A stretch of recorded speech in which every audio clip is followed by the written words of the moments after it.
My man Bernie Burns, Bernie man, Bernie Burns. Overachievers. Journalism from a master site. 5 rounds for Beamer. Rovers, overachievers. Journalism from a master 5 rounds site. for Beamer.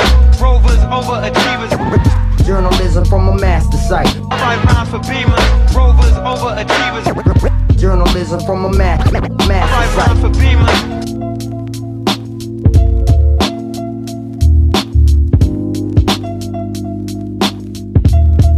Peace, it's your man Burns. You're now locked into Twin2ition. Clear the air.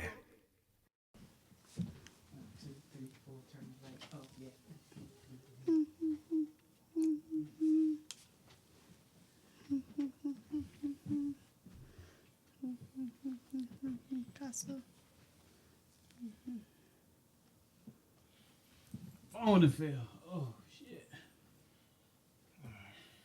All right, let's get this shit started. Let's get it started. Mic there, headphones at. All right, left, right, left, right, left. Get on up, get on up, get on up, right, left. Y'all niggas ain't ready for that. I'm machete. That's crazy, right? You'll start singing that song? That's crazy.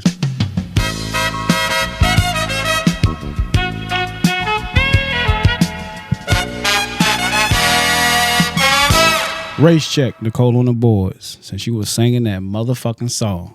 Let me get this mic straight real quick as we get it together. I can thank y'all for tuning back in to another episode or iteration of Twin2ition presents Clear the Air. I go by the name of Hoggie, accompanied by my wife, Miss Nichole on the boards, and she started singing the song I was singing. So go ahead and get your ass up. Back in that seat, Nichole on the boards. I am getting my... She got to write her race checks down like it's an old goddamn phone number back in the 1990s. I mean, but when I think of them, I'm Oh my God. All right, sit your ass down and get this race check served to you, nigga. Shit.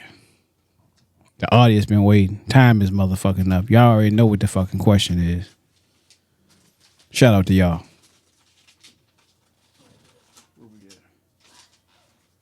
I hit the wrong air horn. God damn it. My bad, y'all. So, that song we was just singing. You got your shit together yet? Okay, the song that we was just singing. Yep. The song that we were just singing, ladies and gentlemen, I apologize. This is going to be hard for me to goddamn edit this shit. But the song went lay, right, left. Get on up, get on up, get on up, right, left. Name that song and artist. Nichole on the boards. I want to say drama. Oh, shit. Shout out to Nichole on the boards. Getting the first race check correct.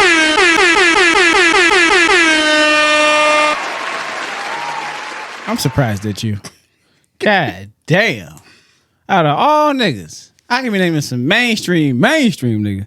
And Nichole like, I'm not good with names. But she know the drama, John. So shout out to Nichole on the boards.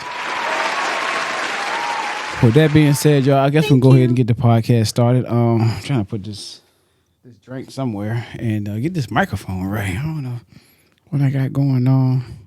The guys in the studio who put this shit together, me, they ain't getting... Get that shit all fucked up. You know what I mean? I'm trying to get this shit together. Let me go ahead. Y'all know how I do this thing first and foremost. Shout out to Nichole and the boys again, y'all. But let me go ahead and do my thing. This is episode... Put it on that camera right there, Nichole, on the boys, the big one. If it ain't already on that jump. Let me know when you give me a thumbs up. To the producers, thumbs up. There we go. All right. And speed, ladies and gentlemen. We'd like to welcome y'all back to Twin2ition Presents Clear the Air, episode 25. Milestone episode, Nichole on the boards. We heading in to the year 2025. It is episode 25. Season's greetings. Fuck it. And go. Now we didn't got that out the way, y'all. Y'all know I'm gonna leave that in there because I want to let y'all know that we here to clear the air. We're letting y'all know that this is how you do this shit. This is how I do this shit. So this is how it's gonna get done. Give me a round of applause. So, with that being said, I was not expecting a race check to happen, but the way God worked, wow, I need to get some chords on here. But the way God worked, I said, damn, Nichole singing this song. I'm about to pull her motherfucking card. She did a good job at it, y'all. So, shout out to Nichole on the boards. Hey, I'd like to thank y'all for tuning in. If this is your first time listening to Twin2ition presents Clear the Air, I go by the name of Hoggie, accompanied by my wife, and this is backed by Gretas ID, which is my mom's name, and this is how this thing came to be. Story time. Do I got a story time? No, I got some chimes though. Just a little different, y'all. So story time. The reason being behind the company that backs this program that you guys are all tuned into, listening, watching and learning, listening, watching and learning. The company's called Gretas ID, y'all. And I want to give y'all a story behind the namesake. And once upon a time, not long ago. Oh, no, stop. But once upon a time, my mother, she wore many hats. And she did interior decorating. She did paintings. She created pocketbooks. She made hats. She made gloves, curtains. She also, like I said, did paintings. And she created her own business, her own little hustle before the social media had started to jump off. And she made her own business called Inspirational Designs by Greta. What she did was my dad reluctantly in his 2001 Honda Accord would pull up on people's houses. My mom would revamp their houses. She would redecorate them with curtains, accents, bed spreads, you name it. She fucking did it. She had this one goddamn sewing machine that ran day and motherfucking night. And the name of the company was called Inspirational Designs by Greta, right?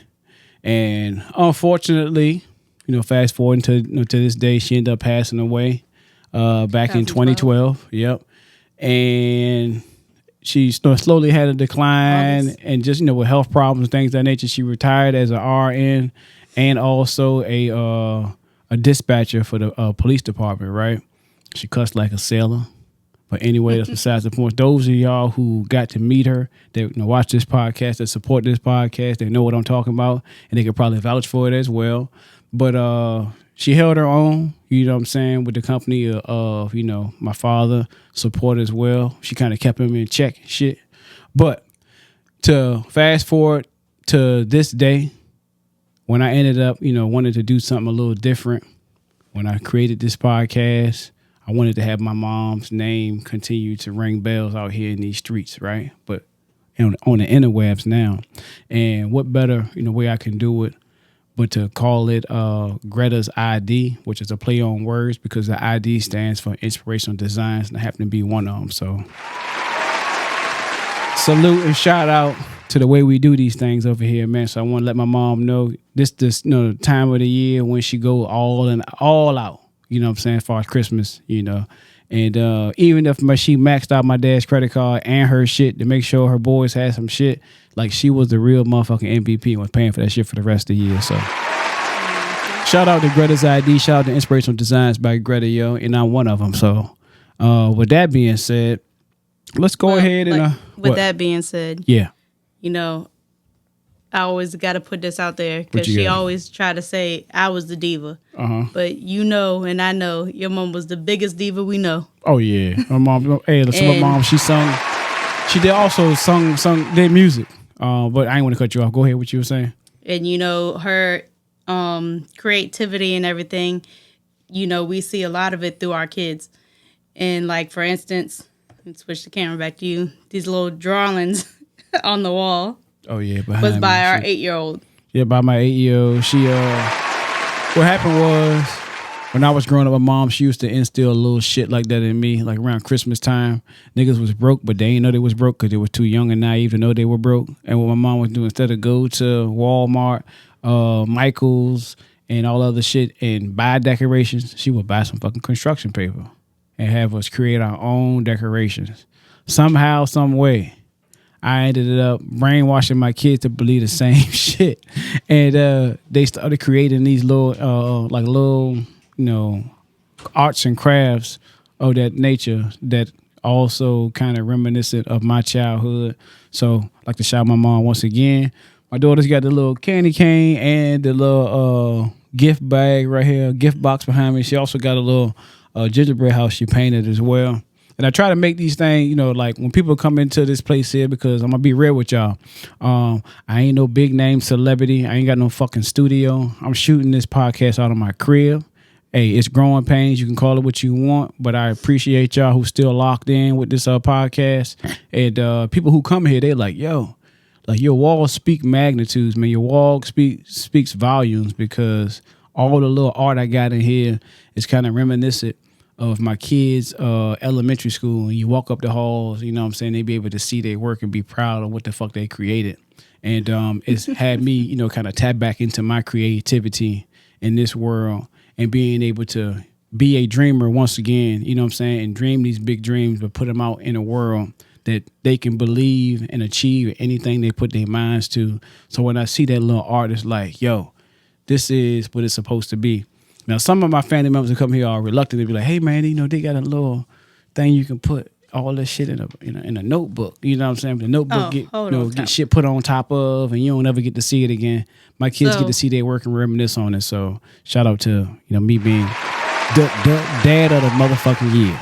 What you got? So speaking of that thing where you can turn your kids' artwork into like a book, I believe it is. It's not really a notebook, but that shit is expensive as a motherfucker. They gotta find a way. And like, just think about it, the society. Amount of artwork that we have on our walls in this house. Like, it's a lot. That would probably cost us like $400-500 to put it into a book. No bullshit. A lot.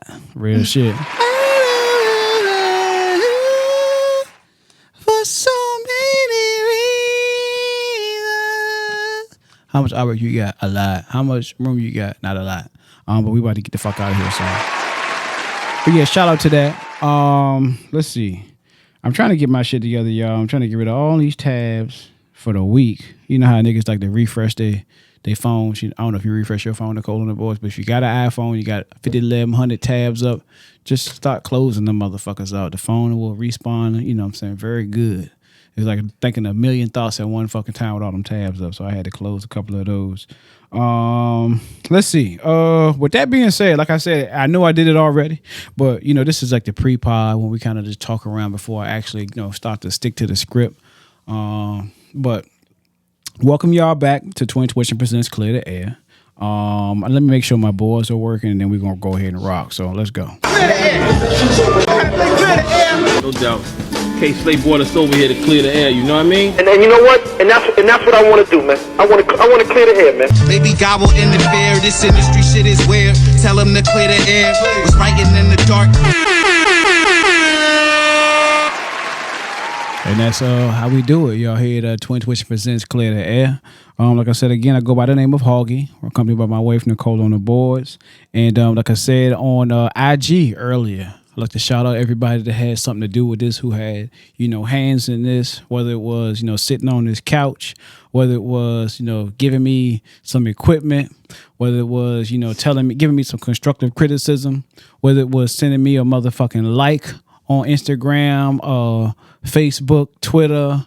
I'm about to say fucking MySpace, but that shit ain't alive no more. YouTube. Like I said, this podcast right here, episode 25, y'all. Y'all don't understand how much or how big of a fucking deal this podcast is. But shout out to y'all for really, really taking the time out to see what nigga got to say, for one, and to two, supporting the brand, man. Without y'all, couldn't have did it. The haters too, yo. Shout out to y'all motherfuckers. Y'all get a round of applause too, goddamn.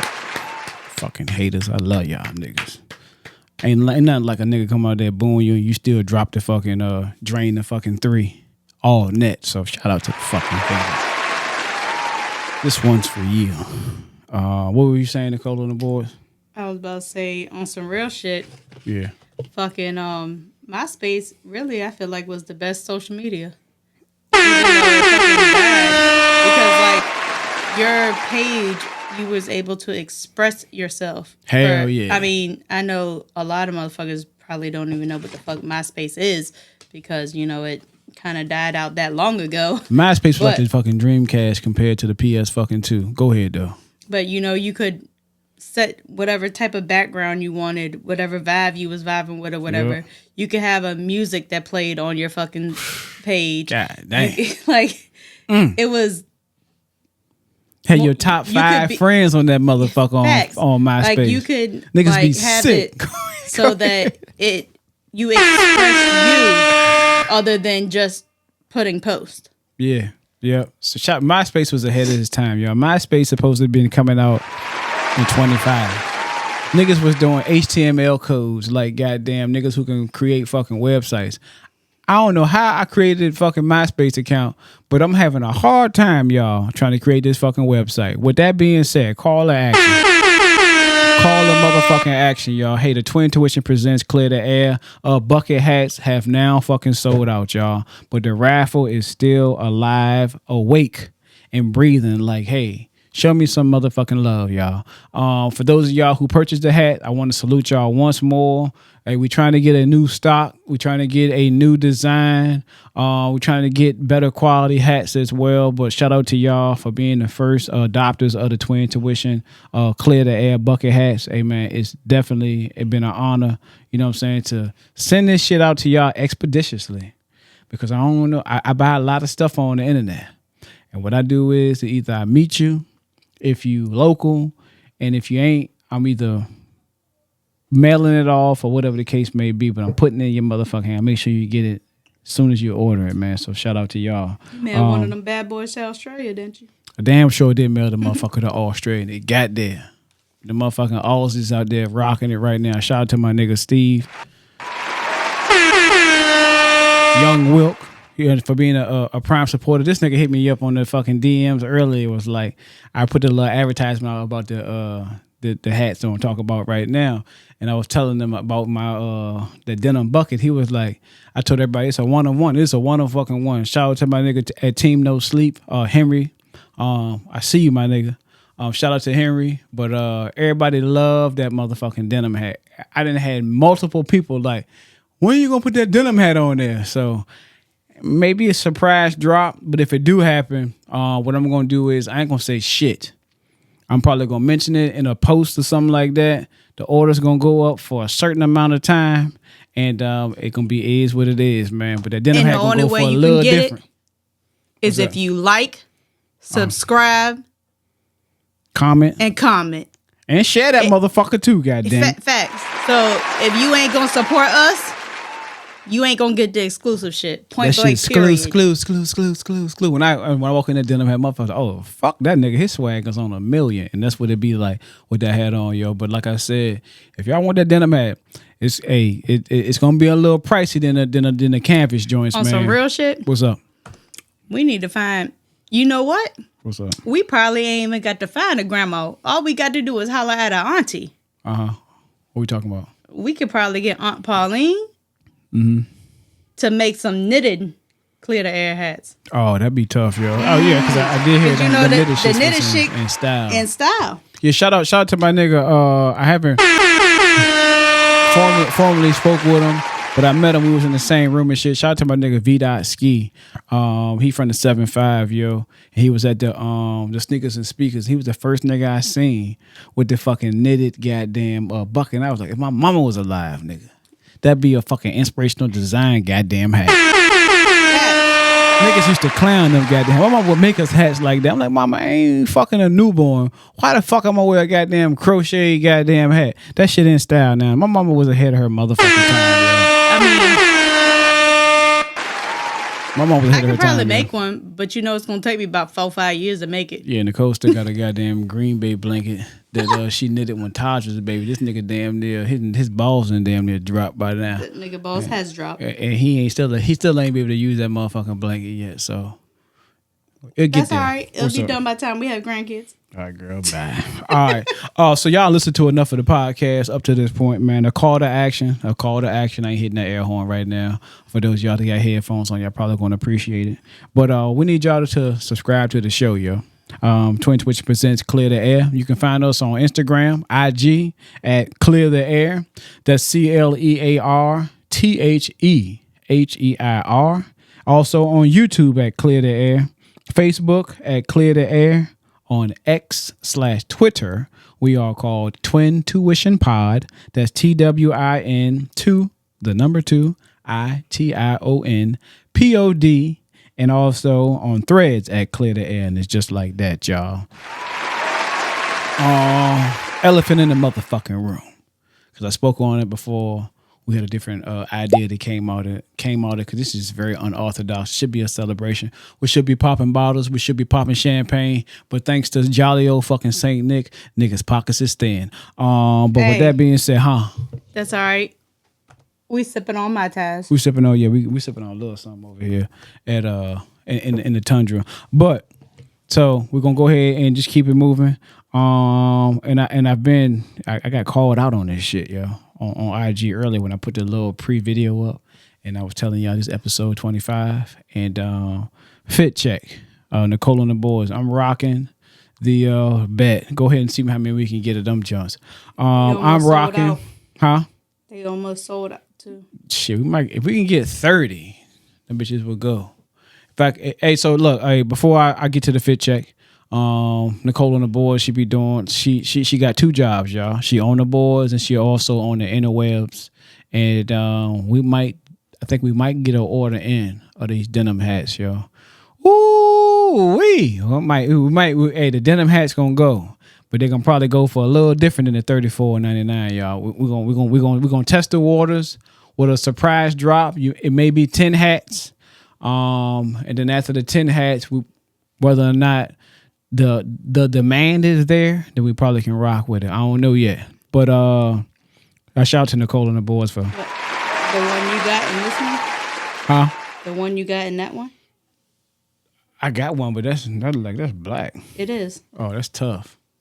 That should go hard with some jeans I just pulled out the goddamn, I ain't popped the tags on. And they got brown. I just put them on. That's behind the scenes, Nichole on the boards. God damn. So yeah, moving right along, y'all. I wanted to, get to the elephant in the room, y'all. 15. And I want to get to the fit check real quick. And right now, what I'm sporting, what are chimes at? Is the De Niro tee. This tee right here on the back. I don't know if y'all seen it. But the back of the tee says album of the motherfucking year, y'all. And you can get you one. If you go to AllAboutGEes.com, yo. And it's just like that. Shout out to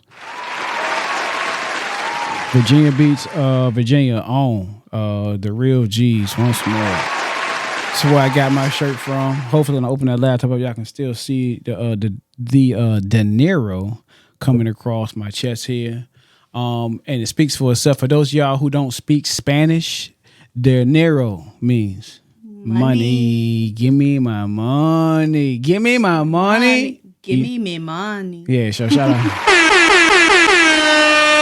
But with that being said, y'all know good and goddamn well, when I open up that laptop, it's going to be some fucking heat, right? And this is the build up, by the way. So y'all can go ahead and turn it down a little bit until I let y'all know when I'm about to go ahead and start playing. But this is the fucking build up, right?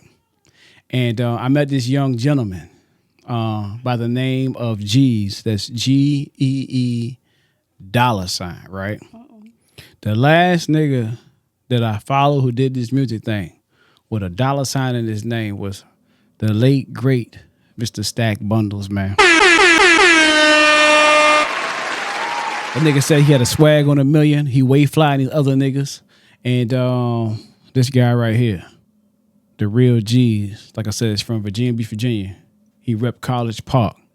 For those of y'all who know what that is, salute to y'all. That's the hood. It's some real guys out there. This guy is a real spitter. He's authentic. The delivery is immaculate. Stage presence is. The swag is on 100.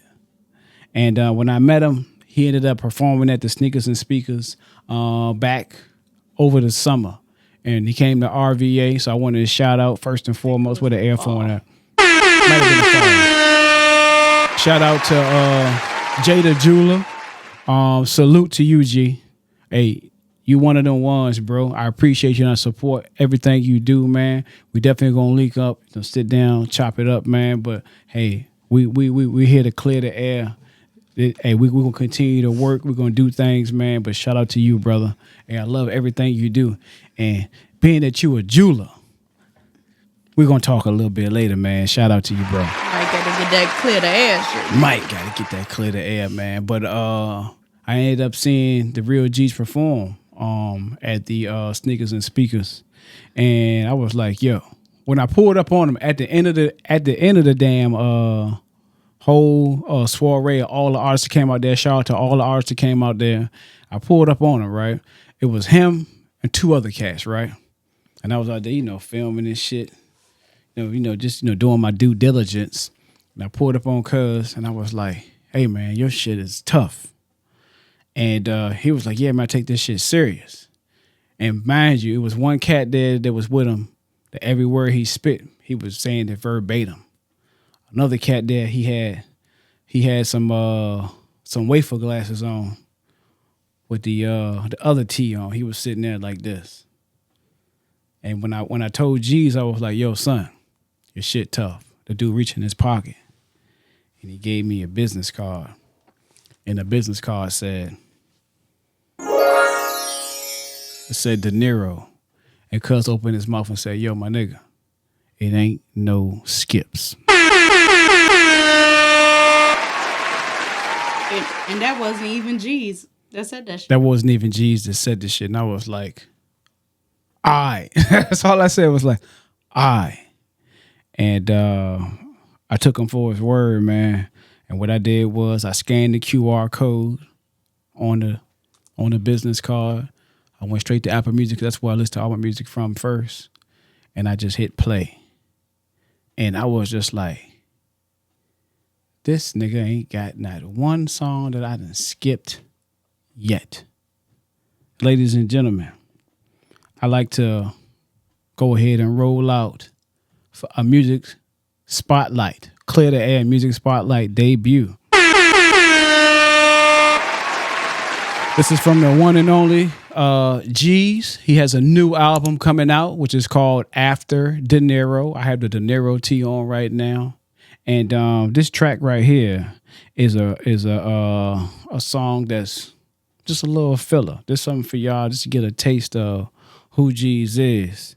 And this song right here is called Non-Accidental by G's and TJ Murphy. And this is a single. Ladies and gentlemen, shout out to G's, Virginia Beach on. Shout out to the home team. Let's go. I know it was an accident. I'm not guilty. It's just the world. This ain't no accident. I ain't one of these niggas on that rapper shit. If you say that G's the best, that is accurate. Every time I hit the booth, it's immaculate. This ain't no accident.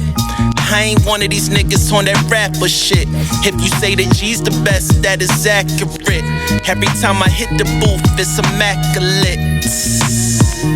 Peep the swag, little bitch. We had a special stash house just to stash the zips. I got some shit up my sleeves that'll leave these bastards pissed. You acting too big for your britches, nigga, my trousers fit. We really roll up like we got pounds to twist. You can't fool me with those phony diamonds that cloud the wrist. Drink away my problems, watch a nigga down the fifth.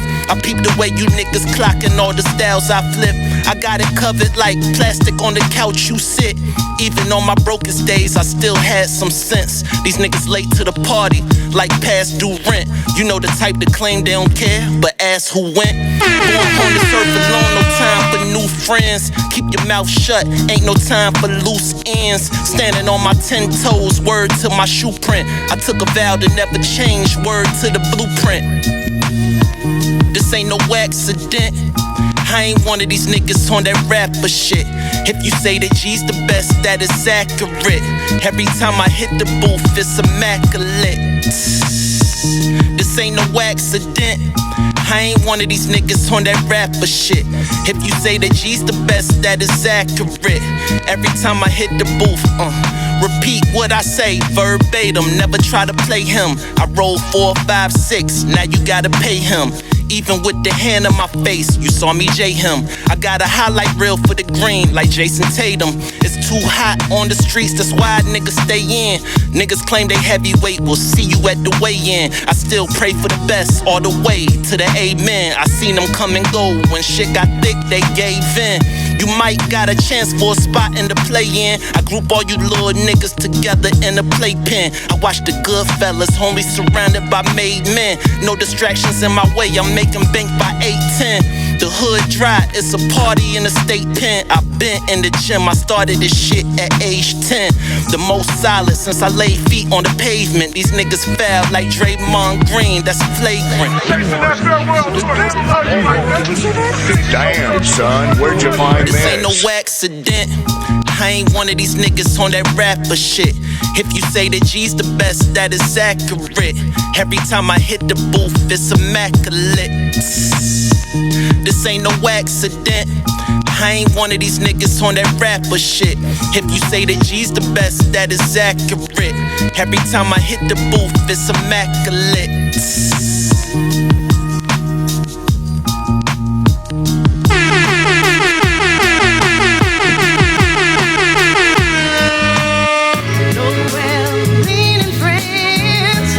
He said let him talk his shit, y'all.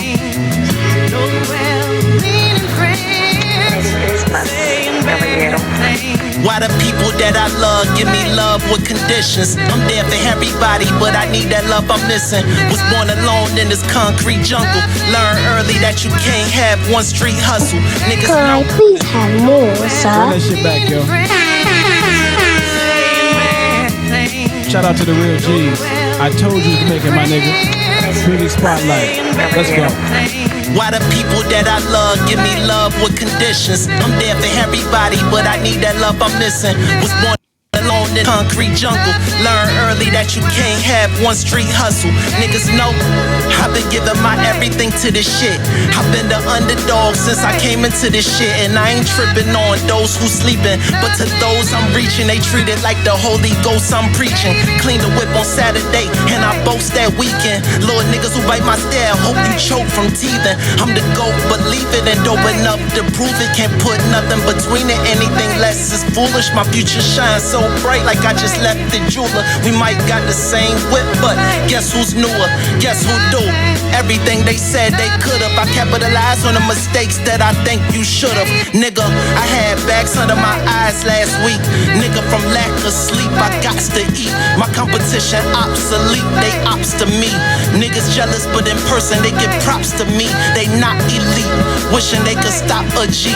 In my own lane, they wonder how I got my seat. I stay persistent and I move at my own pace. A shot at dude saying some OJ, probably vibing the OJ.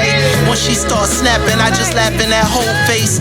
One split second, then I'm back to my old ways. Your weight start to grow, then you start seeing more pay. Sorta like the intersection, working them 4 ways. She pleased me, but she teased me, talking about some foreplay. You know I'm cold enough to rock a North Face on a warm day. I stick to the script while you do what them songs say. Headed to the top and planning planning for a long stay. Niggas say I'm the one with the fire, homie. I be having long days, got people relying on me. Bitches wanna be in my skin, so they just spying on me. I respond with the truth, if she start lying on me. Ain't even trying, homie, man, I do it with ease. For you niggas who think you nice, just prove it to G's. I know niggas that'll pull it and squeeze. Bad boy shooters like Shine after the bid, move to Belize. Window slightly cracked, take a while, guess who it be? All about the dollar sign like I move with a fee. 36 sips, and you moving the key. The wavy is in the beach like I'm moving the sea. Peep the pictures that I'm painting when they threw on the beat. Your love turned to hate when you threw it to me. I wanna know.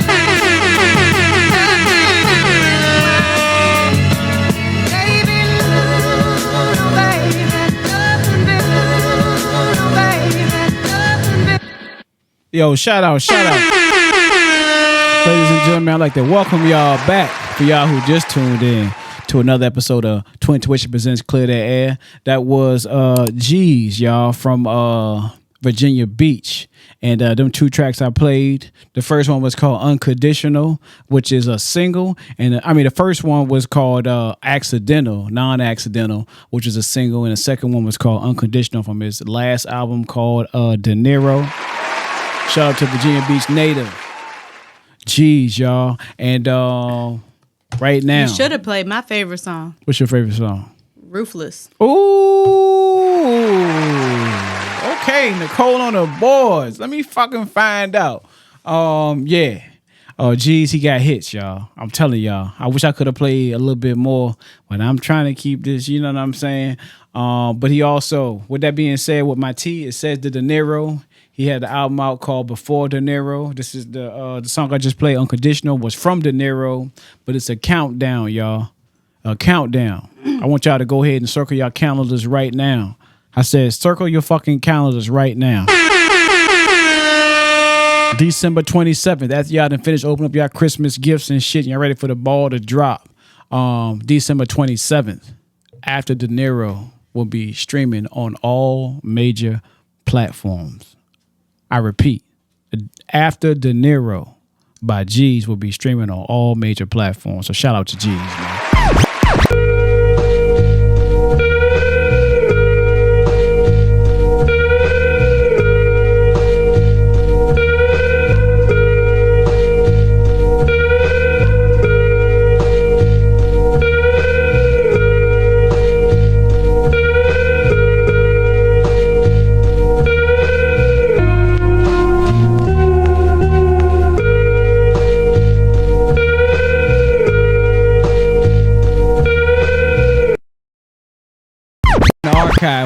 Of just hits after hits after hits. And I hit him up. We had short pumping shit, you know what I'm saying, shopping and all that, you know what I'm saying, with the white folk or whatever, acting like we got money.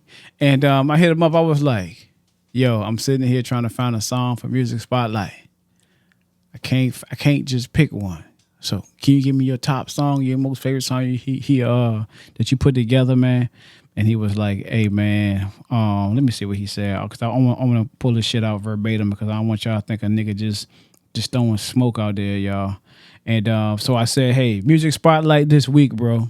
I've been doing my homework, but it's hard trying to pick one track. Let's clear the air. So, countdown to After De Niro. What's up? It is not on the album you said. It is on Thanks for Nothing. Thanks for Nothing. I appreciate you. My bad, Nichole. My bad, Jesus. Thanks for nothing. Track number 4. Track number 4. Not to change the subject, but to kind of switch gears a little bit, because we're going to stay with the 7-5. I just seen that Michael Vick. Shout out Michael Vick. First pick like Michael Vick was, he's now the head coach of Norfolk State University. Go Spartans. HBCU. Who is? Michael Vick. Okay. Go ahead, Michael Vick. Michael Vick. But yeah, back to G. So after I asked him, I was like, yo, my nigga, I can't pick just one track. He said, yo, man, someone asked me recently, what's my top 5 joints, my top 5 favorite joints? And it was impossible for me to decide. So I definitely feel you on that, bro. But I appreciate that, and I'm definitely going to be on the lookout for the Music Spotlight. So shout out to G, man. it's hard for that nigga to pick a track. And he the ones that spitting these motherfuckers, y'all. So y'all know it's hard for me. I couldn't pick just one. I had to go with two. And what other better way than give y'all? Might have to come with the third next week. Might got to come with podcast. Might have and to play that Ruthless. Or by that time the next pod might drop. If we do after the balls drop, after the Nero gonna be alive. So shout out to G, man. And with that being said, what you got? Ruthless, that jank fire, right? Uh-huh. And that was on his very first album. That was his first joint? Yeah, the first album. When I heard that was the first one on Apple Music. Okay. Yeah, shout out to the real G's, man. With that also being said, I want to shout out to all the artists and producers who trusted me with y'all gifts and y'all talents, man, to put it on, this platform and give y'all some due, man. Shout out to all y'all. Like, I appreciate y'all. And I'm gonna name names because without these names naming, I want to let y'all know, like, this is a relationship here. So shout out first and foremost. Shout out to Big Cuz, Bernie Burns, Eco Ecclesi, Lunatic, Willie Skate, The Uncanny Sega, Charles Heron, Queen Dopamine, DD 18th, Bless Picasso, Crew Love Entertainment, Scary Hour, and of course G's, man. Shout out to all y'all, man. Continue to work in y'all gifts, man. It's amazing to be. I ain't even a part of it, man. I don't know what you call it, the catalyst. I don't even know what the fuck you call what the fuck I do, man. I just want to show love what love and credit is due, man. Continue to work in y'all gifts, man. Like, for those of y'all out there who think people ain't listening to your stuff, like, keep doing what you're supposed to do. Keep working, keep grinding in your gift, yo. To kind of switch gears, I reached out, and it got reached back to No Diddy. I talked to my nigga Charles Heron. We had a good, candid conversation, man. And like I want to say, like, continue to work in your gift. Like, continue to put this art out here, yo. This is the way we can communicate. This is the way we can express ourselves, man. But more importantly, this is the way you can make a little money as well, man. But this is art. Not everybody can do what the fuck y'all do. And like I said, I wanted to shout out y'all one more time for that, man. You all right over there, Nichole, on the board? You sneeze, you laugh, what the fuck going on? Huh? I was adding to the music spotlight list. What you add to it? G's Ruthless. Oh, dancing Nichole on the board and added songs. Okay, see, that's why she got my my notepad up, for all the show notes. For those out there who are watching, listening and learning, this podcast shit ain't just what y'all see on YouTube and what y'all just see on Instagram, little clips and shit like this.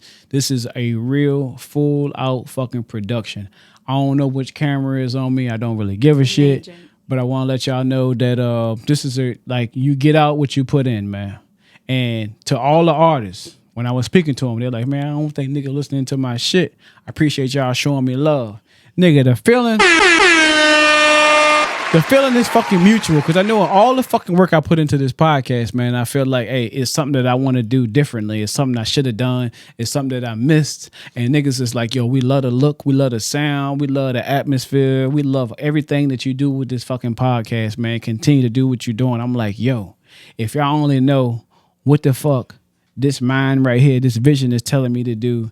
And when I put it out here into the world, I'm not satisfied with it, but y'all fuck with it. I can only imagine when I get the correct tools that I need to use to get this junk the way it need to be, it's going to be, if y'all fucking like it now, yesterday's price ain't going to be today's price. If y'all like it fucking now, continue to rock with me, man. We here to build this fucking table together, y'all. Let's clear the motherfucking air. And with that being said, if you fuck with the podcast, let us fucking know by liking, fucking subscribing. Yeah. Leave a fucking comment. Yeah. Share the motherfucker. Yeah. Because we can see you in fucking public all day long. And you could, man, the podcast tight. Y'all doing y'all thing, blah, blah, blah. But if you're not showing your support digitally on the platforms in which it is on, I pay real YouTube, money for this shit, y'all. Apple Podcasts, Spotify, Amazon, all the majors. So everything that it's on is on all major platforms. Sorry, y'all, my headphones. I ain't think my hairstyle through. She didn't. So the shit is like falling off my fucking head when I'm trying to talk. You need the old nigga earbuds. So, like, do your part in like, comment, subscribe, share.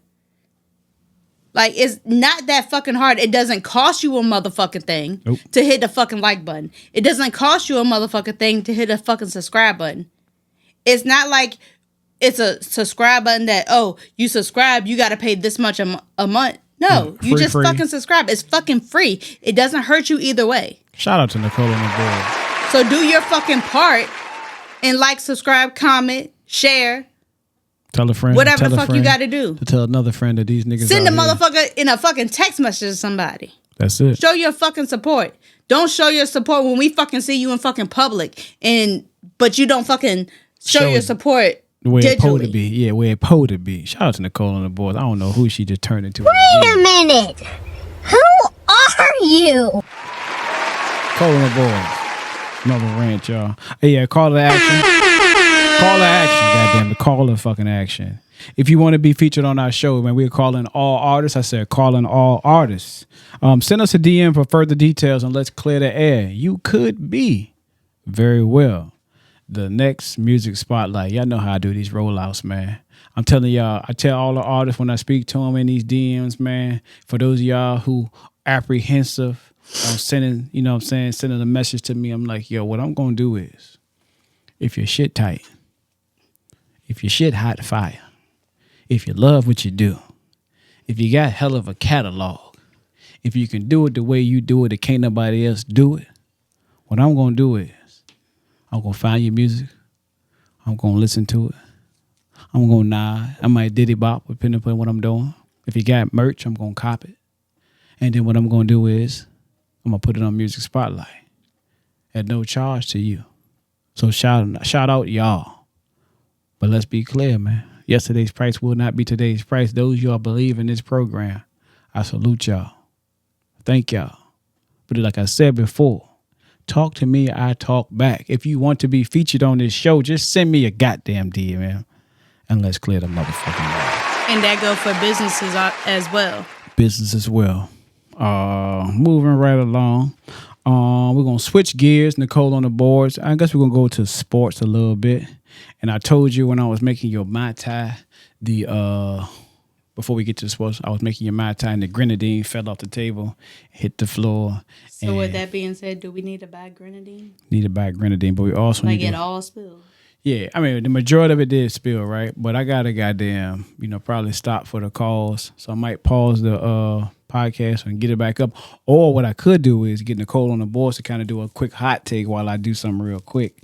But But no, what I'm saying is if you could do it for like 3 minutes. And the reason I look down and, with the fit check, I got the Clear the Air bucket hat on. Shout out to all y'all who purchased one. I got the album of the year, De Niro tee on from AllAboutGEEs.com. To the pants, I got the, the sweatpants, you know what I'm saying? For y'all who know, they know, but the sweatpants is some Fair God joints. But down to my feet, Nichole on the boards, when I dropped the grenadine. My Mambasita's got some grenadine on the white. And I want to wipe it off right now before I leave a stain. I'm very, very sad right now. Yeah. And I looked at the shoes. I guess I got a little I'll be right seasonal thing I could rant about a little 2 bit. seconds. So my little rant gonna be while he cleaning his shoes and shit, right? So to y'all mothers and fathers and stuff out there, do things that for like the holiday season that's gonna make it memorable for your kids. Like, oh Lord, this shit's getting on my nerves. Hold on, let me fix this shit. It probably look very retarded right now, but it's okay. It's okay. But so do things that's memorable with your kids and shit. So like if you could fucking bake cookies with your kids. Like every year I make cookies from fucking scratch with my kids. You are so in the camera, little boy. With your bonnet on and everything. You might as well say hi. Your ass is in the fucking camera. But hello. All right, get your ass out the damn way. I don't know what you're trying to do. But this nigga got in the camera with the bonnet on a beater on and pajama pants. This nigga been off at school today, been in PJs probably all fucking day. But back to what I was saying. So do things that's memorable with your fucking kids. Like bake cookies. Every year matter of fact, I can grab it. We buy this little type of kit right here, right? And we decorate cookies with the kids. Like, that is a yearly thing that we do. It's something that is memorable with your kids. Like, you have to make them memories with your kids. Like, if you don't build them memories, one, they're not going to have them traditions that they can do with their kids when they get older. Two, you're not leaving that imprint on your kids for when you are gone. Three, like, you got to keep your family together. If you're not doing things together, your family's going to separate. You're no longer going to be fucking close. So you have to do things, not necessarily just in the holiday seasons, but like you could have a fucking family game night with your spouse and your kids. Mm-hmm. Have fun with each other. Do things with each other. Don't just be in separate fucking rooms looking at TV, playing video games, whatever. Scrolling on social media. Yeah, a whole lot of people scroll on social media. But yeah, there are things that we do that we might be in separate rooms, but we got one of these motherfuckers on. And me, our oldest, and Hoggie all be on Call of Duty together. And we even got to the point where my youngest is like, Mommy, can you put down Call of Duty on the PlayStation Portal so I can play Call of Duty with y'all? So her little ass actually ready to play some Call of Duty. She just can't. So for all y'all out there, I appreciate Nichole and the boys taking the reins while I had to get the shit together. It came off my shoes, by the way. But I don't think our youngest child, she playing on Oculus. No, Oculus kids is real different. But when I first started playing Call of Duty, I had a full-time job. And then the first thing I said was like, all right, man, damn, I lost, or whatever it was. And the dude called me a nigger. This is on Xbox Live. I don't think they're ready for the voice chat Call of Duty. It has changed, but it ain't really changed that much. That is just fine. Because if she playing on Xbox, PlayStation, whatever, and she in some type of party fucking chat or whatever chat for the PS5, game, you can chat straight through the goddamn controller. Facts. But my point is, she got a whole motherfucking mama that gonna go in on a motherfucker. Fuck with my baby if you want. You gonna see a whole nother fucking side of me. Shout out to Nichole on the fucking boards, y'all. I'm trying to find that button. There it is. Pull up on me! But that being said, y'all, I'm gonna move back to the NFL, yo. I don't give a fuck what it is. We are Green Bay Packer fans. Her stop coughing, bitch. Oh my God.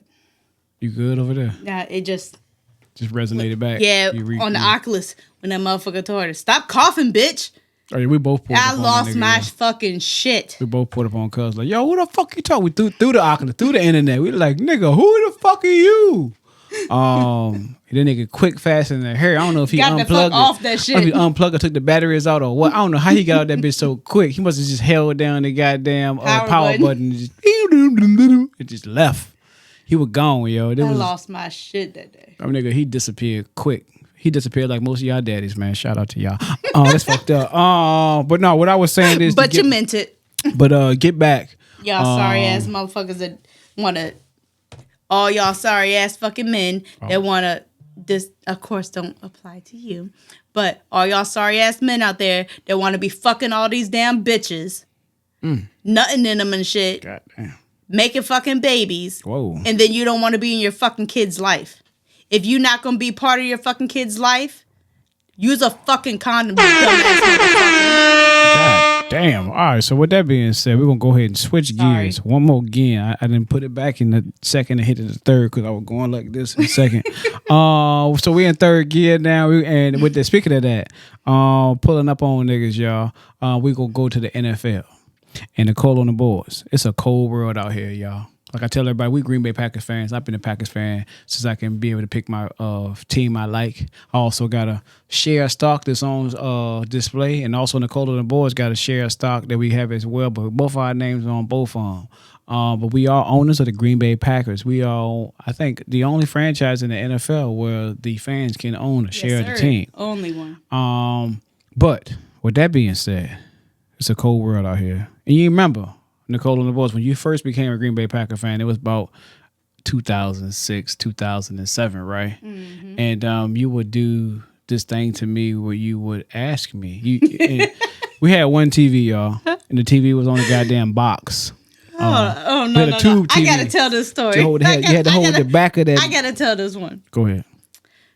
So we literally, fresh out our parents' house, you know, when we went to college, my mom and dad got me a TV, right? So when we didn't go back to college and we got our first apartment, we had that same TV that was the little bubble screen with the big fat back or whatever on it, right? Fat back. Big bag, big bag.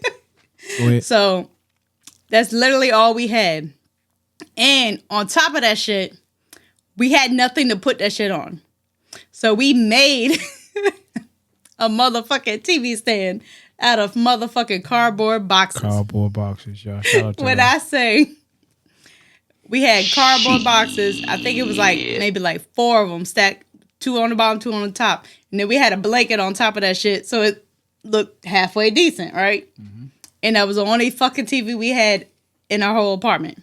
It wasn't no TV in no bedroom. It was just a TV in the living room. And me, you know, growing up, my grandma was a diehard fucking Redskins fan. Rest in peace, grandma. I'm a Green Bay fan to the heart, but I always, if they're not playing us, I always go Grandma Skins, yay! When they win, when they do something good, I always got to cheer for my grandma's Redskins. To this day, they gonna be Redskins. I don't give a fuck what their name changed to, how many times they fucking name changed. But Grandma Skins was really the only time I watched football, or I seen football. I never really watched it as a child. But, so, me not really watching football was forced to watch football. Mm-hmm. And that when we got our own apartment and we had one fucking TV, it was nothing else for me to do. Because at that time, it wasn't no iPhones. It wasn't no Galaxies and all that shit where you can scroll on social media or whatever. It was fucking flip phones back then. Mm-hmm. Like, the hottest phone back then was a fucking Razr. I had one. Thanks.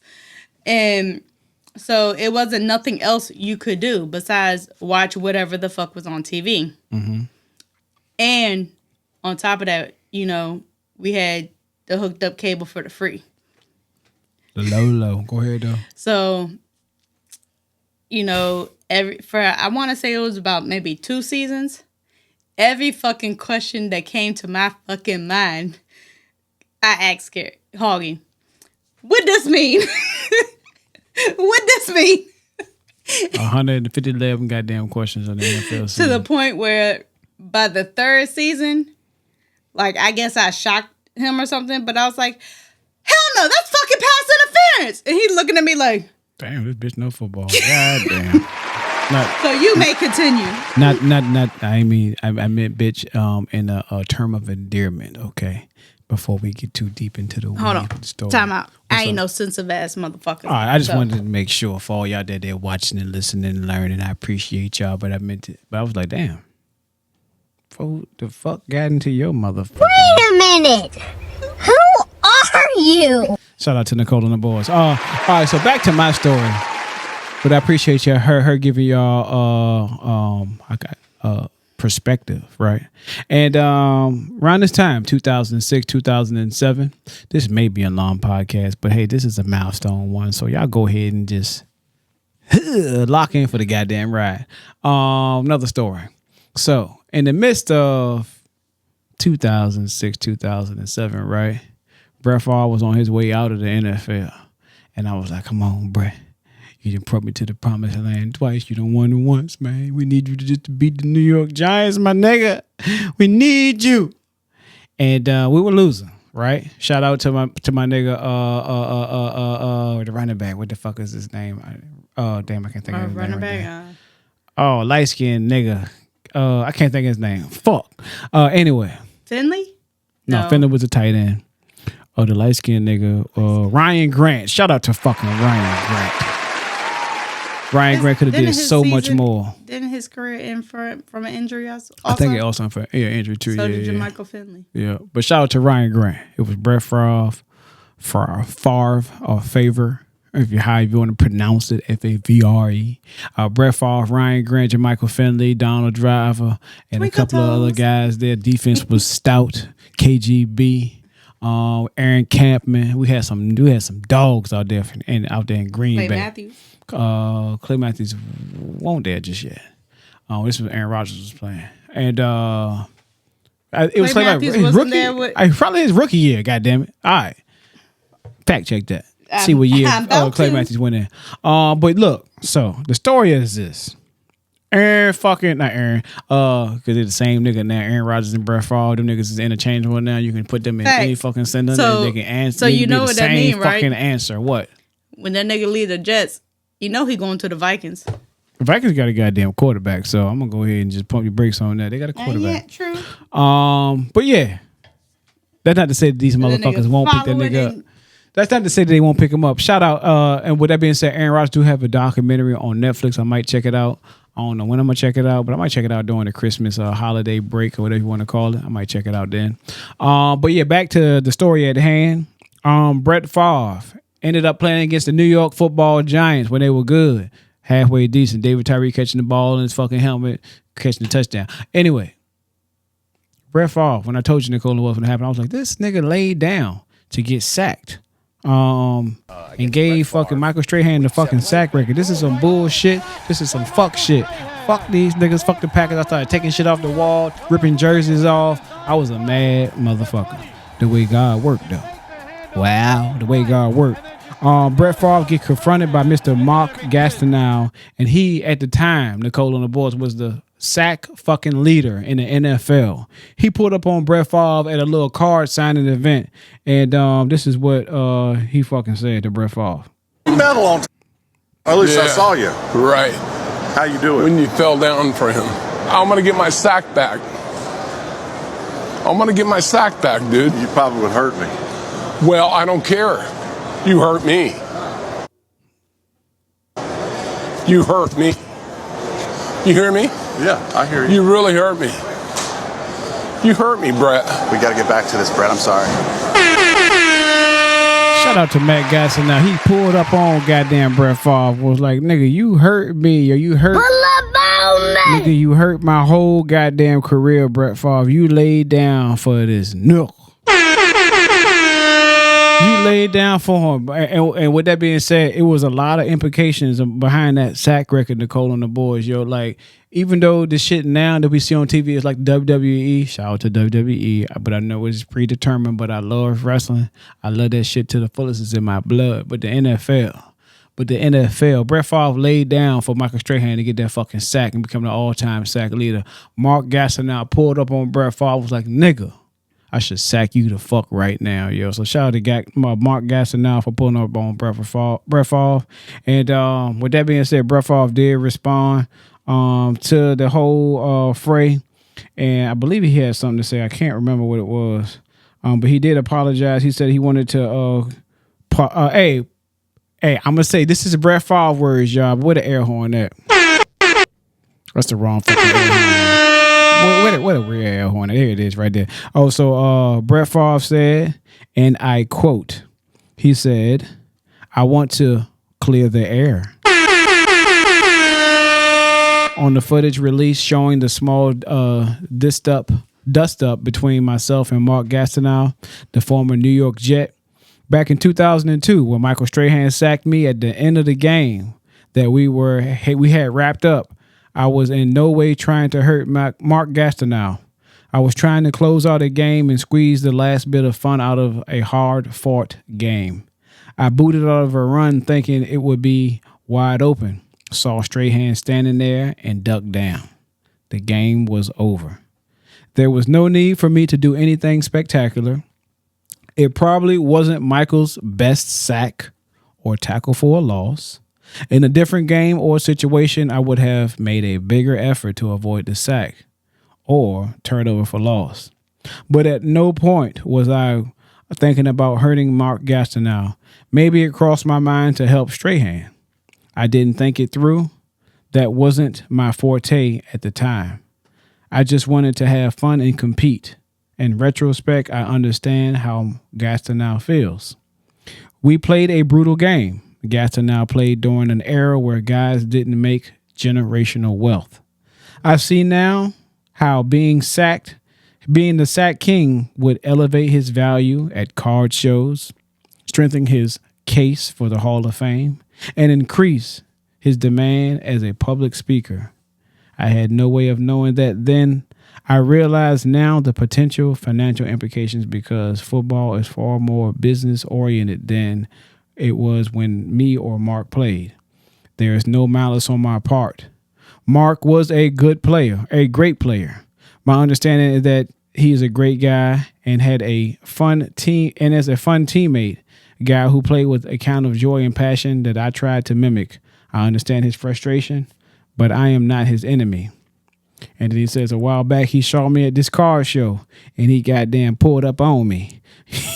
And out of frustration, he saw me and he got some shit off his chest. He says, it's not the kind of moment that should be filmed and released. It was a private moment of frustration between two old football warriors. He says he have a great deal of respect for Mark and he hoped that one day he can join him in the Hall of Fame. He earned it. And it says, look at his numbers. And he give out all kinds of stats and shit like that. So what I'm saying is, I felt like, and Brett felt like, he did some fuck shit. Like I said, back in 2007, why the fuck you laying down for a nigga to sack you? Throw that bitch away or get a fumble.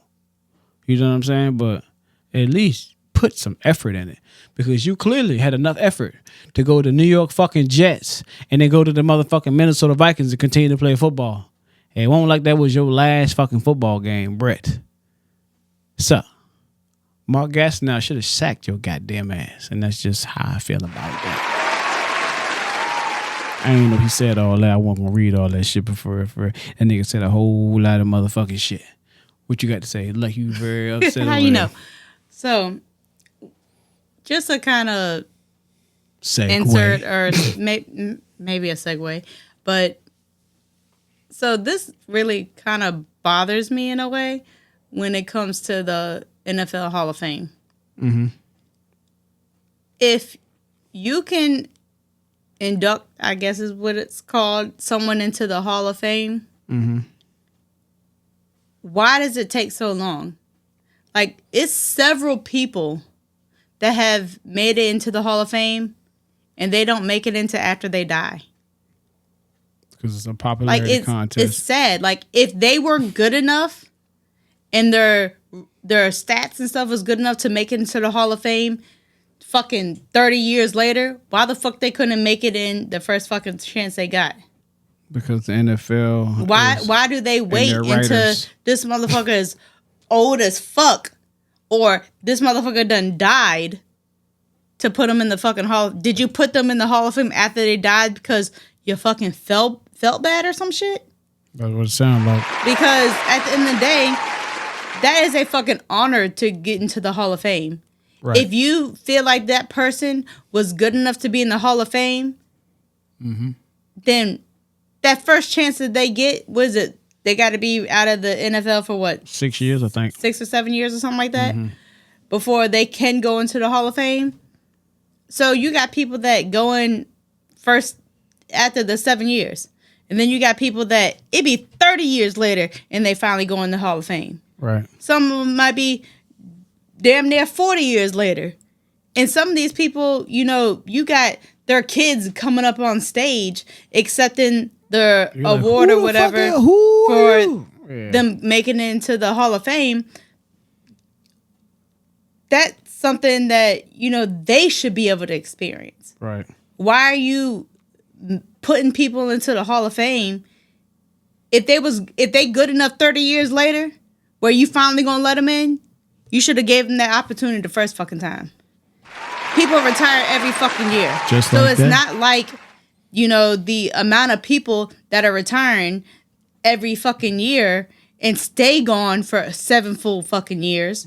7 years later, if their stats is good enough to get in the fucking Hall of Fame, if they're not, I guess, I don't know if if they got in trouble and all that shit that, hinders them from getting into the Hall of Fame. Shouldn't. I mean, it should. I don't know. Like if they're, it should? It should not. Oh.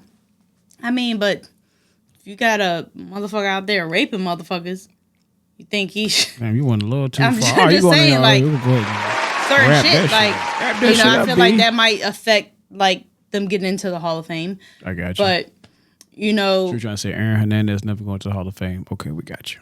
I mean, he probably won't. Respectfully. Just because his criminal record, whether he did it or he didn't do it. You know what I mean? Mm-hmm.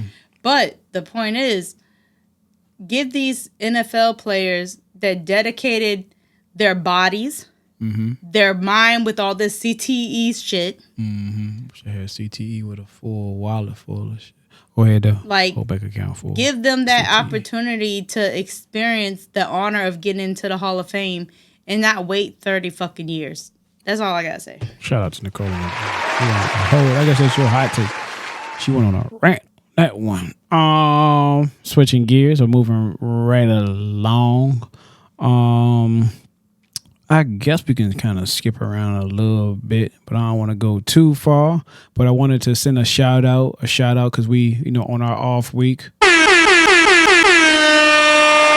we did, let our hair down a little bit and go to the Richmond Funny Bone. I call it the Chitlin Circuit to go see the Chitlin Circuit. The Chitlin Circuit means that it's a bunch of small little ass venues that these big name comedians go to.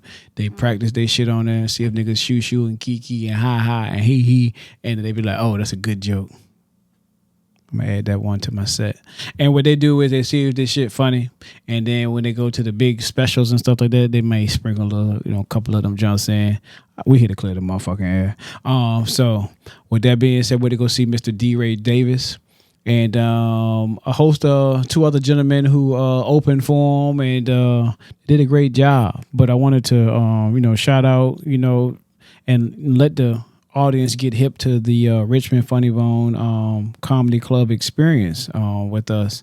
And you got anything to add before I continue? Because you may be able to add something that I can add as well, and I don't want to step on your toes. Go ahead. So went to the Richmond Funny Bone out in Short Pump, Virginia. I don't know why they call it the Richmond Funny Bone because it's in Henrico, but it's a play on words or whatever the fuck it is. But I know where the fuck we had to go to. And we went to go see D. Ray Davis. We took, some family members out. Lo and behold, I'm gonna let y'all know right now. If I give you the idea, I'm not really too good with the specifics. You may tell me that you want to go this day, and then I might fuck around and forget, and then you fuck around and find out that I forget that I bought the tickets for another day, and then we go on the day that you think you can't go, but then we had to change some plans. You had to make it that day because we can't get the tickets. But anyway, the way God worked, we went out with my cousin, his wife, and her twin, and went to go see D. Ray Davis, y'all. We ended up getting some VIP tickets. The first thing I told these niggas was like, yo, when I found out what we were sitting at, we in VIP. One of y'all niggas is getting joked on, right? And it happened. I was trying to get my cuz that was sitting beside me to get fucking joked on. And because it was his birthday. So shout out to cuz for being able to flip some shit around and hang out with us for a little while at the Funny Bone. We all almost pushing 40, so niggas was there, tired in the motherfucker. On a fucking Friday. This is when this podcast is being filmed on a Friday, and then we kind of have it come out on a Sunday at the earliest, and then we had to try to clear the air just like that. Can you dig it? Anyway, but the twin of my cousin's wife, she was getting cooked because she sat in a VIP seat section that was just a seat for her own. I guess we bought the motherfucking table because she was by herself, and she got we cooked. did because it was actually supposed to be one more person that we was gonna have tried to go with us, but it kind of fell through and they weren't able to go.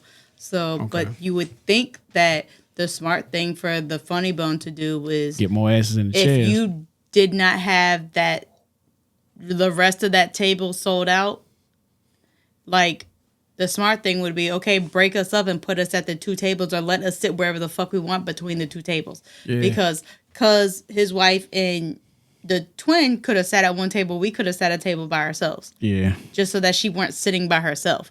But it kind of worked out in a way because, like, her sitting by herself kind of every comedian gravitated towards her.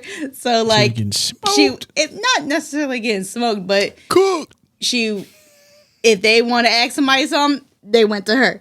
So she really had that good experience. Mm-hmm. She was in it. She was in the experience. And she was not ready. She was not ready. She got cooked a couple of times. And I feel like Alexandra kind of shy too. So. Yeah, and she's shy. I would say with a joking on me because I would have joked back. I'm telling you, I would have joked back. It would have been real funny. Everybody would have laughed, and I would have got a little bit of time to show y'all that who I really am. But she got cooked, right? And so as we getting ready for bro man, Mr. D. Ray Davis to come on and do his set, it was a comedian that came up there that caught our eye. And you know, for me, when you at a comedy club and shit, everything is jokes. So of course, me being who I am, y'all, I'm a changed man, but me being who I am, when the one comedian came up, I immediately was like kind of laughing and smiling because I was like, these niggas they be wilding like a motherfucker. I'm laughing, right? And one of these comedians that came up, he had this cane that was attached to his arm, right? And he had 3 stairs to go up. And he went up the fucking stairs gingerly with the cane and shit. I'm like, y'all niggas, y'all be doing too much. And I was laughing a little bit. But this one comedian that caught my eye, I wanted to give him a round of applause. And a couple of motherfucking air horns was the comedian by the name of Mr. Jessie McDonald, yo. And he rocked the motherfucking house at the fucking Funny Bone, y'all, at the comedy club. He rocked the house. And what he did, like his crowd reaction was stupid. Stage presence was immaculate. He was able to, his jokes was like this. He was engaging the whole time. I mean, like, it won't just like, I'm gonna try this joke and the joke don't go with the other joke. All his shit flowed. And being Christmas time, I'm not gonna give his set away, but he asked the twin. He was like, what's your favorite Christmas song? She said a song happened to be the same song that he fucked with, and that was part of his goddamn set. And then we sitting there like, yo, are you a fucking part of this shit? And but she was getting cooked anyway, so she couldn't have been a part of it because I mean, ain't no willing participant gonna get joked on the whole goddamn jump. But she happened to do her great job at it. But Jessie McDonald, I believe he has, is it cerebral palsy or something? Cerebral palsy. And he ended up, you know what I'm saying, rocking the fucking house. And the dude was actually he was actually physically disabled. But this dude was working in his gift, y'all. And for those of y'all who follow the show, the podcast, man, I tell y'all to be authentically you. I've said that a couple of times in the Motivational Minute. He was authentically himself, and he rocked the fucking show. He rocked the mic. He had everybody in that bitch holding their motherfucking stomachs. That way we were laughing, man. And at the end of the show, started off having the whole room singing. Had the whole room singing. Yeah, had the whole fucking room singing. And what really stood out to me, because the way I do, y'all, it like for all the people who I just shout out on the music spotlight, it's about the relationship, man. Talk to me, I talk back. You know what I'm saying? We are all the human fucking race. We in this thing together, yo. We all trying to make $1 out of fucking 15 cents, man. But it's different when you can be able to resonate, have a relationship with somebody, talk to them. And we pulled up on them at the end of the show. And just chopped it up with them, you know what I'm saying? Let them know who we were. And bought some merch, you know, showed some support. You know what I'm saying? Granted, we got the tickets and shit, VIP, food, drinks, and all that stuff, but we still pulled up on them and bought some merch, y'all. So if y'all look, what you got? Speaking of food, waitresses out there. Waitress. If I order some shit and your ass forget to put my fucking order in, don't come to my fucking table making fucking excuses when I tell you my shit ain't fucking come. Excuses on You fucking forgot. Be fucking honest. Don't tell me, because, like, for instance, my cousin wife ordered wings. Her wings never fucking came. After she ordered the wings, I ordered just some fucking cheese fries. It's not fucking that hard to do some fucking cheese fries. Tell me how our waitress is going to come to the table. Like, she took our little drink orders or whatever.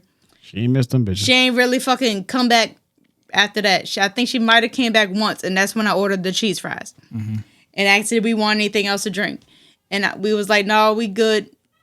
Matter of fact, we ordered something else to drink. Our drinks came, but the cheese fries didn't. Did. And then at the end of the night, we told her, look, my cheese fries ain't come, her wings ain't come. Like, I'm not paying for some shit I ain't fucking get. And you gonna tell me, oh, well, I didn't bring them because several people were sending the nachos and cheese fries or whatever back because the cheese wasn't right. Come on now. And she was musty, y'all.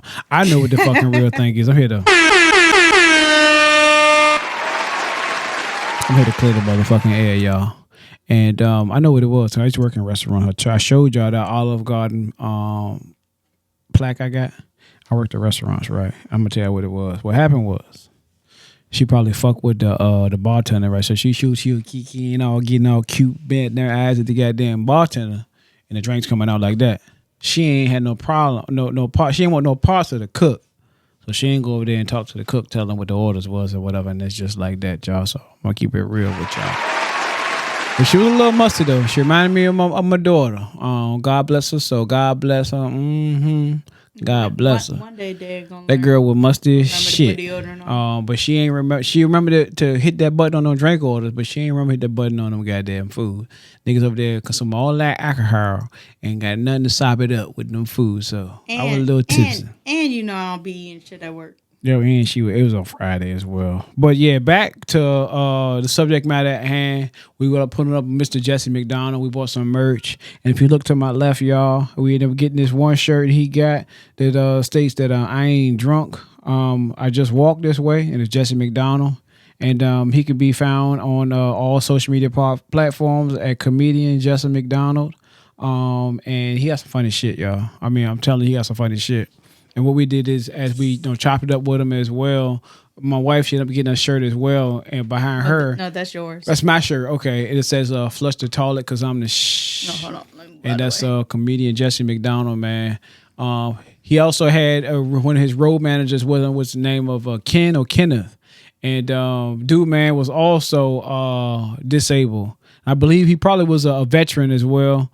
But... he was funny as hell as well. And we chopped it up, man. I wanted to try to get an interview with them guys, but the way the time constraints and things worked out throughout last weekend, it was unfortunate to do it.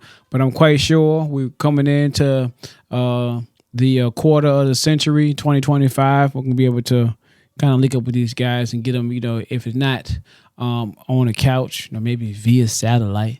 But they are from Arkansas. And his shit was funny as hell, man. We was able to sit there and chop it up with bro. And just kind of, it was just us talking like we talking right now in the podcast, yo. Like we were having a conversation, building a relationship. And when I'm out here, y'all, I'm out here grinding. I'm steady growing. I'm networking with these people, but I ain't here. And they know that I ain't on here on any kind of false pretenses. I'm here to fucking clear the motherfucking air. So shout out to Jessie McDonald, and we also got some pics that we gonna probably put here beside us as well, because we was out that bitch, we was outside. If niggas come outside, niggas be putting that shit on, so what I'm saying, shout out to me as well, and Nichole and the boy putting that shit on as well. But we was out there outside with the Browns on, and everybody out there brown, and took a picture with Jessie McDonald, man. So shout out to that.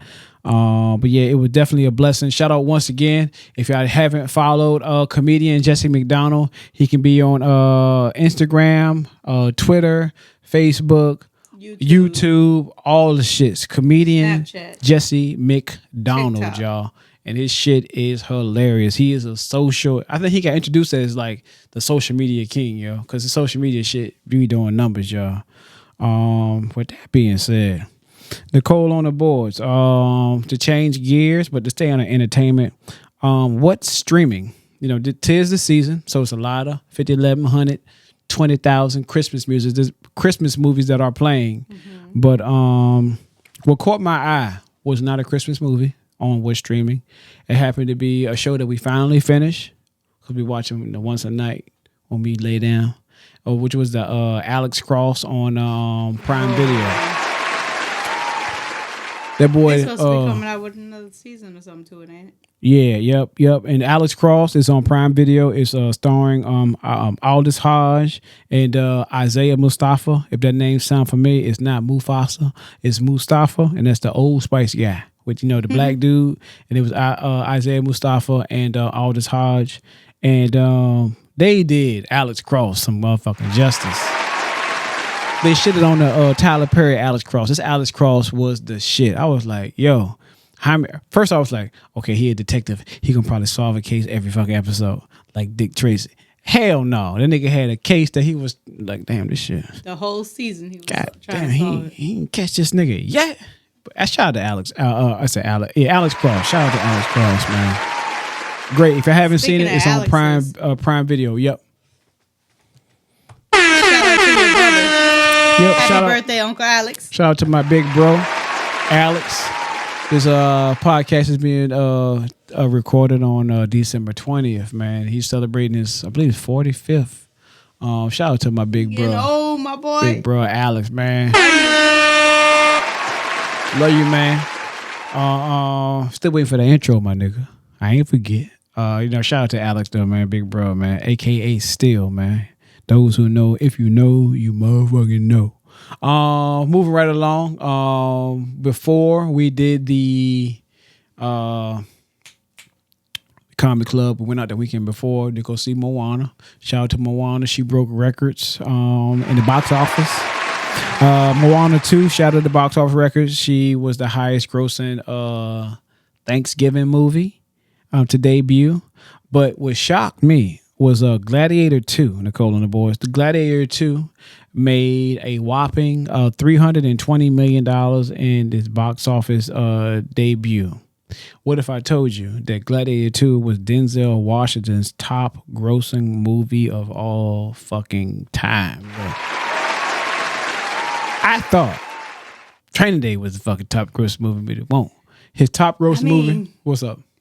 I feel like a whole lot of movies should have been his top grossing movie. Like, Denzel got a lot of fucking fire ass movies. You know the wild part about it? His top grossing movie before Gladiator 2 was my favorite. I was talking about on the podcast was American Gangster, and the one behind that was Safe House, which was on Netflix, I believe. With what's the boy name that played Deadpool? Safe House, yeah. With what's his name? God, Ryan Reynolds. Yep, Ryan Reynolds. That was his second top grossing movie, and then Philadelphia came third. Pelican Brief, Equalizer, Inside Man, Deja Vu. That was my favorite movie. How the fuck Bone Collector ain't on that shit? I don't know. Unstoppable, Flight, and then to round the top 10 was Crimson Tide, So shout out to. Hold on, I got a little rant. What's up? I know that whoever the fuck did this Bone probably Collector ain't was 12. watching. Bone Collector was 12. Whoever the 13. fuck, when I worked at the fucking training center, stole my fucking Bone Collector DVD. That's why I couldn't find that motherfucking DVD. Fuck you. Golly, man. That's crazy. I knew I couldn't find a damn DVD for something, You man. had that motherfucker. Oh, yeah, speaking of that, so to continue on entertainment and all that. And they stole my motherfucking Little Rascals. That's all right, yeah. It's streaming everywhere. But also streaming everywhere right now. If y'all into comedy, the Jamie Foxx special is on Netflix. Maybe check that out this weekend as well. I don't know what it's called, but it's a lot of similarities. Let me get it right. Similarities to the Will Smith's. Not Will Smith, Martin Lawrence. Run Tell That. I think Jamie Foxx even wearing the same type of goddamn outfit as well, so I don't fucking know. what the fuck going on with that. It is very weird to me, but we're going to keep the show rolling. And where are we at in this goddamn podcast? I think we're going to start here.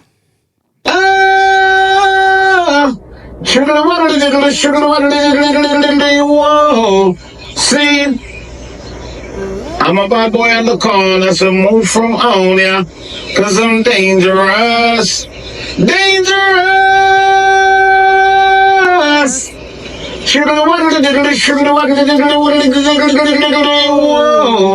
See.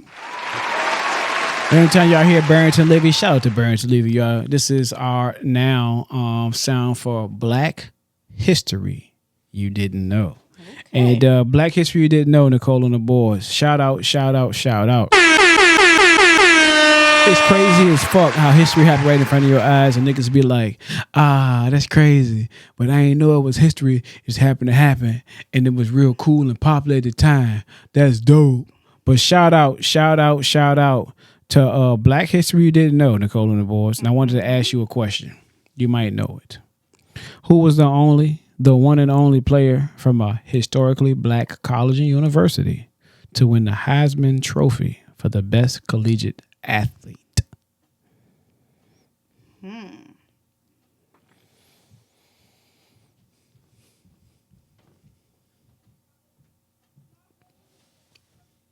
Just throw a name out there. So we talking about foosball. Do they play today? I can't give that. I mean, I'm just trying to figure out, like, is it someone that still is playing, or? Usually when you win the Heisman, you ain't playing college football no more. I know that, but are they playing in the NFL still, or? Not yet. Not yet. Mm-hmm. They got to clear some shit, get that shit together, but they almost there.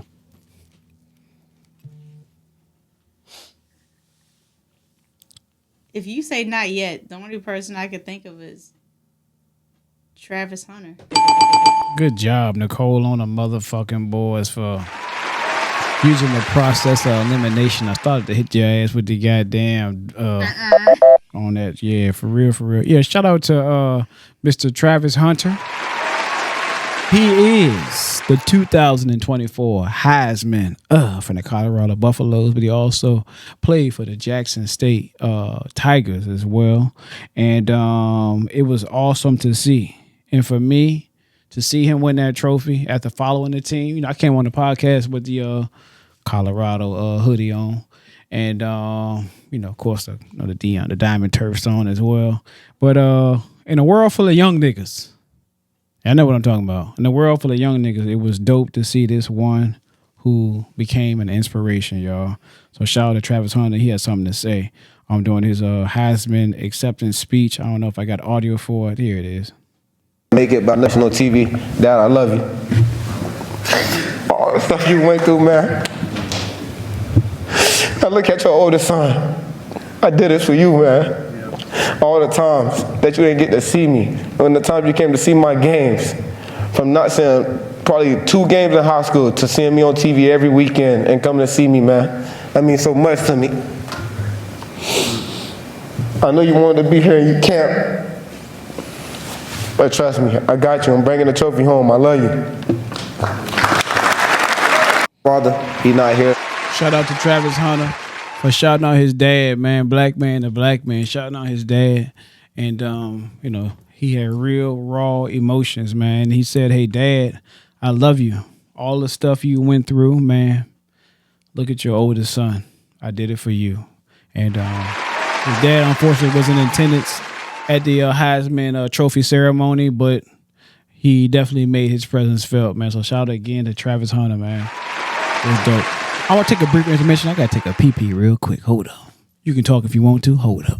Lord, how you going to get me in there? I ain't got nothing in my brain to talk to. Girl, just talk about something. Go to the topic list. Hold up. Lord, now I got to scroll on the topic list. Scroll on it. Lord have mercy. See how he done set me up. Like, he ain't even give me no warning or nothing that he had to pee. You know what? So I guess when he get back, I can get him with this motherfucking race check. Get my shit ready. Should I give him a easy one, or should I give him a harder one? Feel like the one that I would say easy should be a song that he might know. Both of them I feel like it's a song he know, but I feel like because it's a male on one of them, he might know that one a little bit better. But so let me scroll through this damn topic list.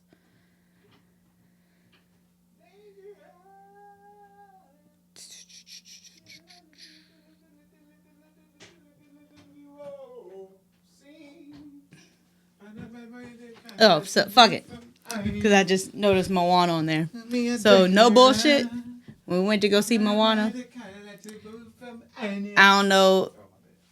You know, everybody ain't the same out there. But, you know, I get emotional sometimes with movies and shit. My bad, y'all. And no bullshit. If you haven't seen Moana, if you're the type person that will tear up, cry, whatever at movies. Oh, my bad. Like, fair warning, you might just tear up. Back to you. Back to me. All right, my bad, y'all. I was tripping with no luggage. But shout out to me because I'm probably gonna be tripping very, very soon.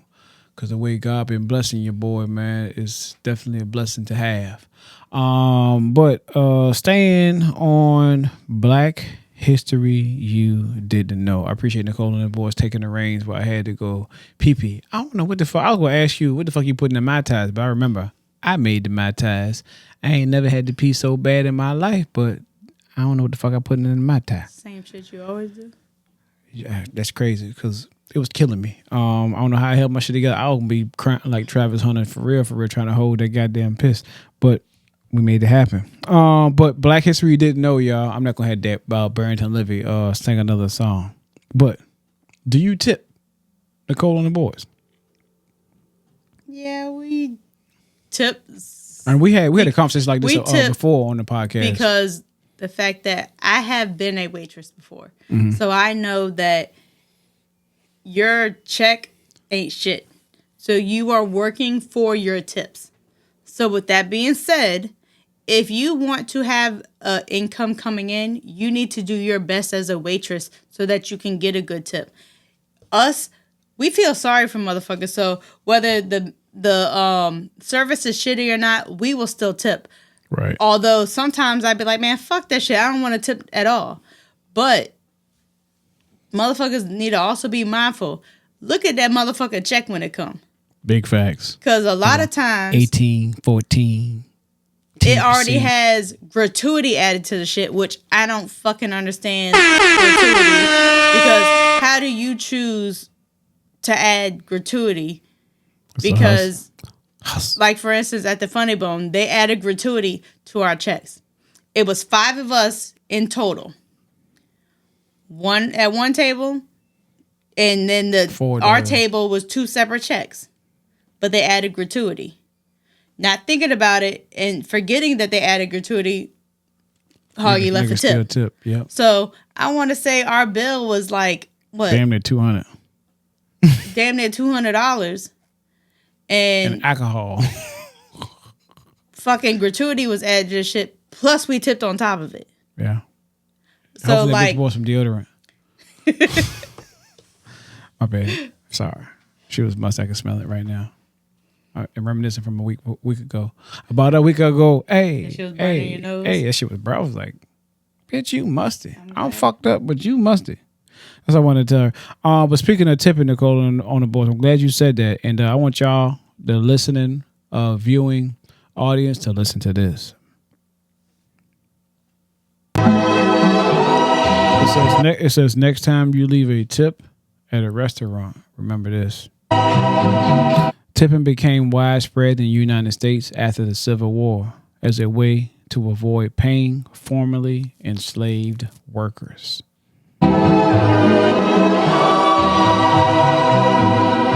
It says in 1902, a journalist by the name of John Speed wrote, Negroes take tips, of course. One accepts that of them. It is a token of their inferiority. It says, according to the Humanity Archive in 1916, Anti-Tipping Study wrote, the relationship of a man giving a tip to a man accepting it as an undemocratic as the relation of a master and a slave.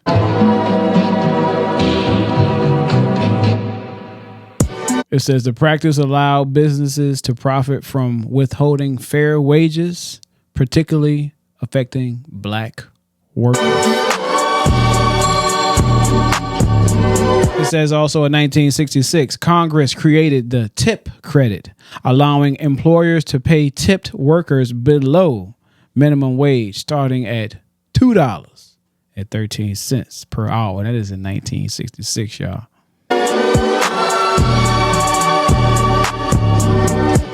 It says this rate remains unchanged federally since 1991. We heading up on 2025, y'all. So, with that being said, y'all, I wanted to give y'all some black history y'all didn't fucking know. Because I ain't know until I figured that shit out.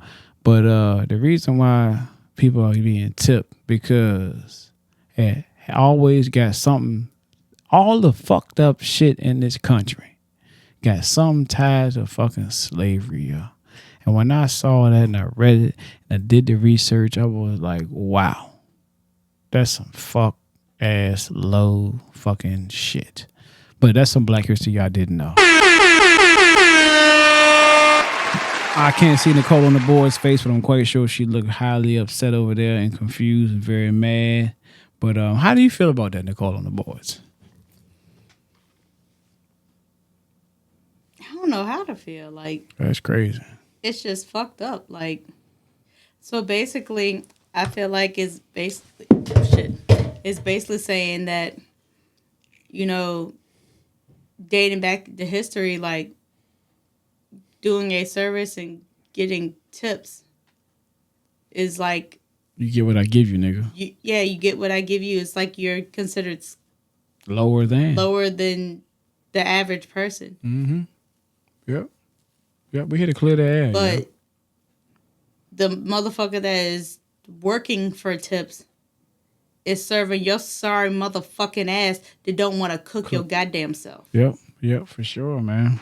If you not going fucking up, I'ma clear the fucking air. This one go to fucking Lanky. If you're not gonna fucking cook and you go out to that fucking restaurant, you need to fucking tip these damn people.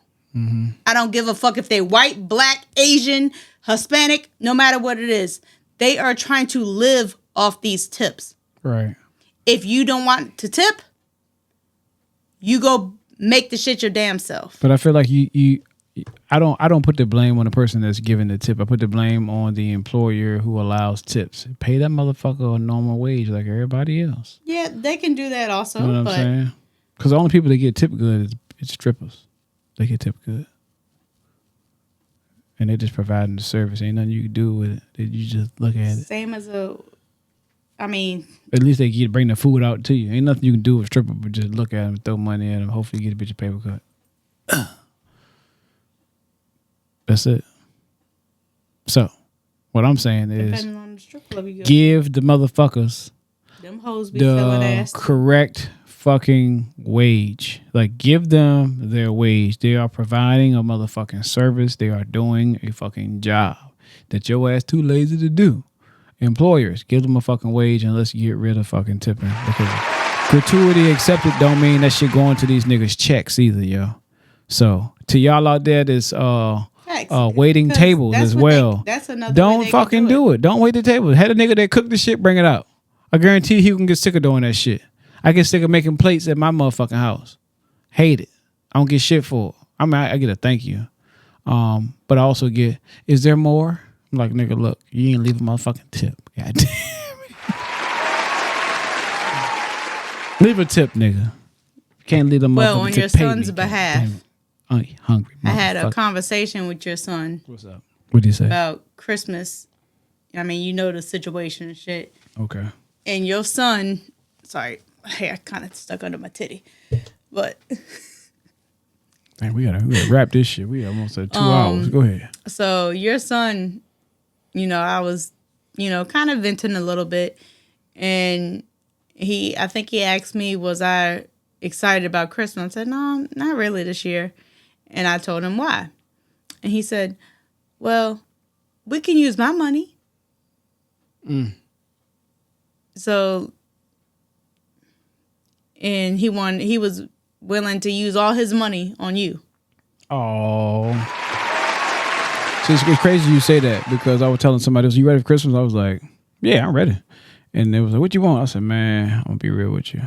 If I want something in life, I'll fucking go get it.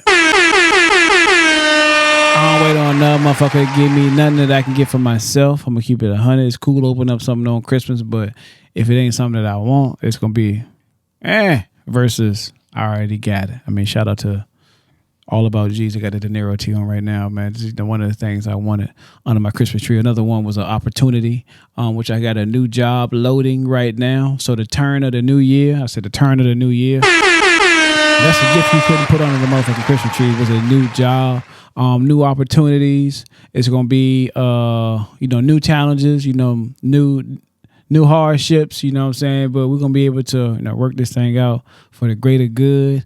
And it's pretty soon, by the end of 25, we're going to be in a new location. We're going to be happy. We're going to be blissful. We're going to be all the fucking things. We're going to be in a new motherfucking house. And I knew with this new opportunity, come, what I'm saying, just new everything, man. It's going to all smell new. And so what I wanted for Christmas, you couldn't put on the Christmas tree. It happened to come in a goddamn envelope. It's going to be first class mail, but I happened to sign it today. My name on the dotted line. I ain't saying much, but a nigga about to be back. So shout out to that.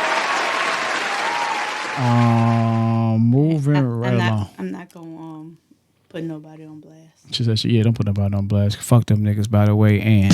You already know what I'm talking about.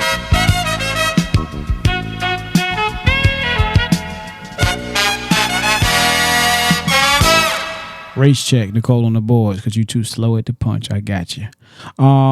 This is for people who watch TV and movies and things of that nature, who are movie buffs, because this question has been dying inside me for a long time, right? And it's about a movie, okay? And it's the actor by the name of Sinbad. You know who Sinbad is? Mm-hmm. Okay. So the question I'm going to ask you is this.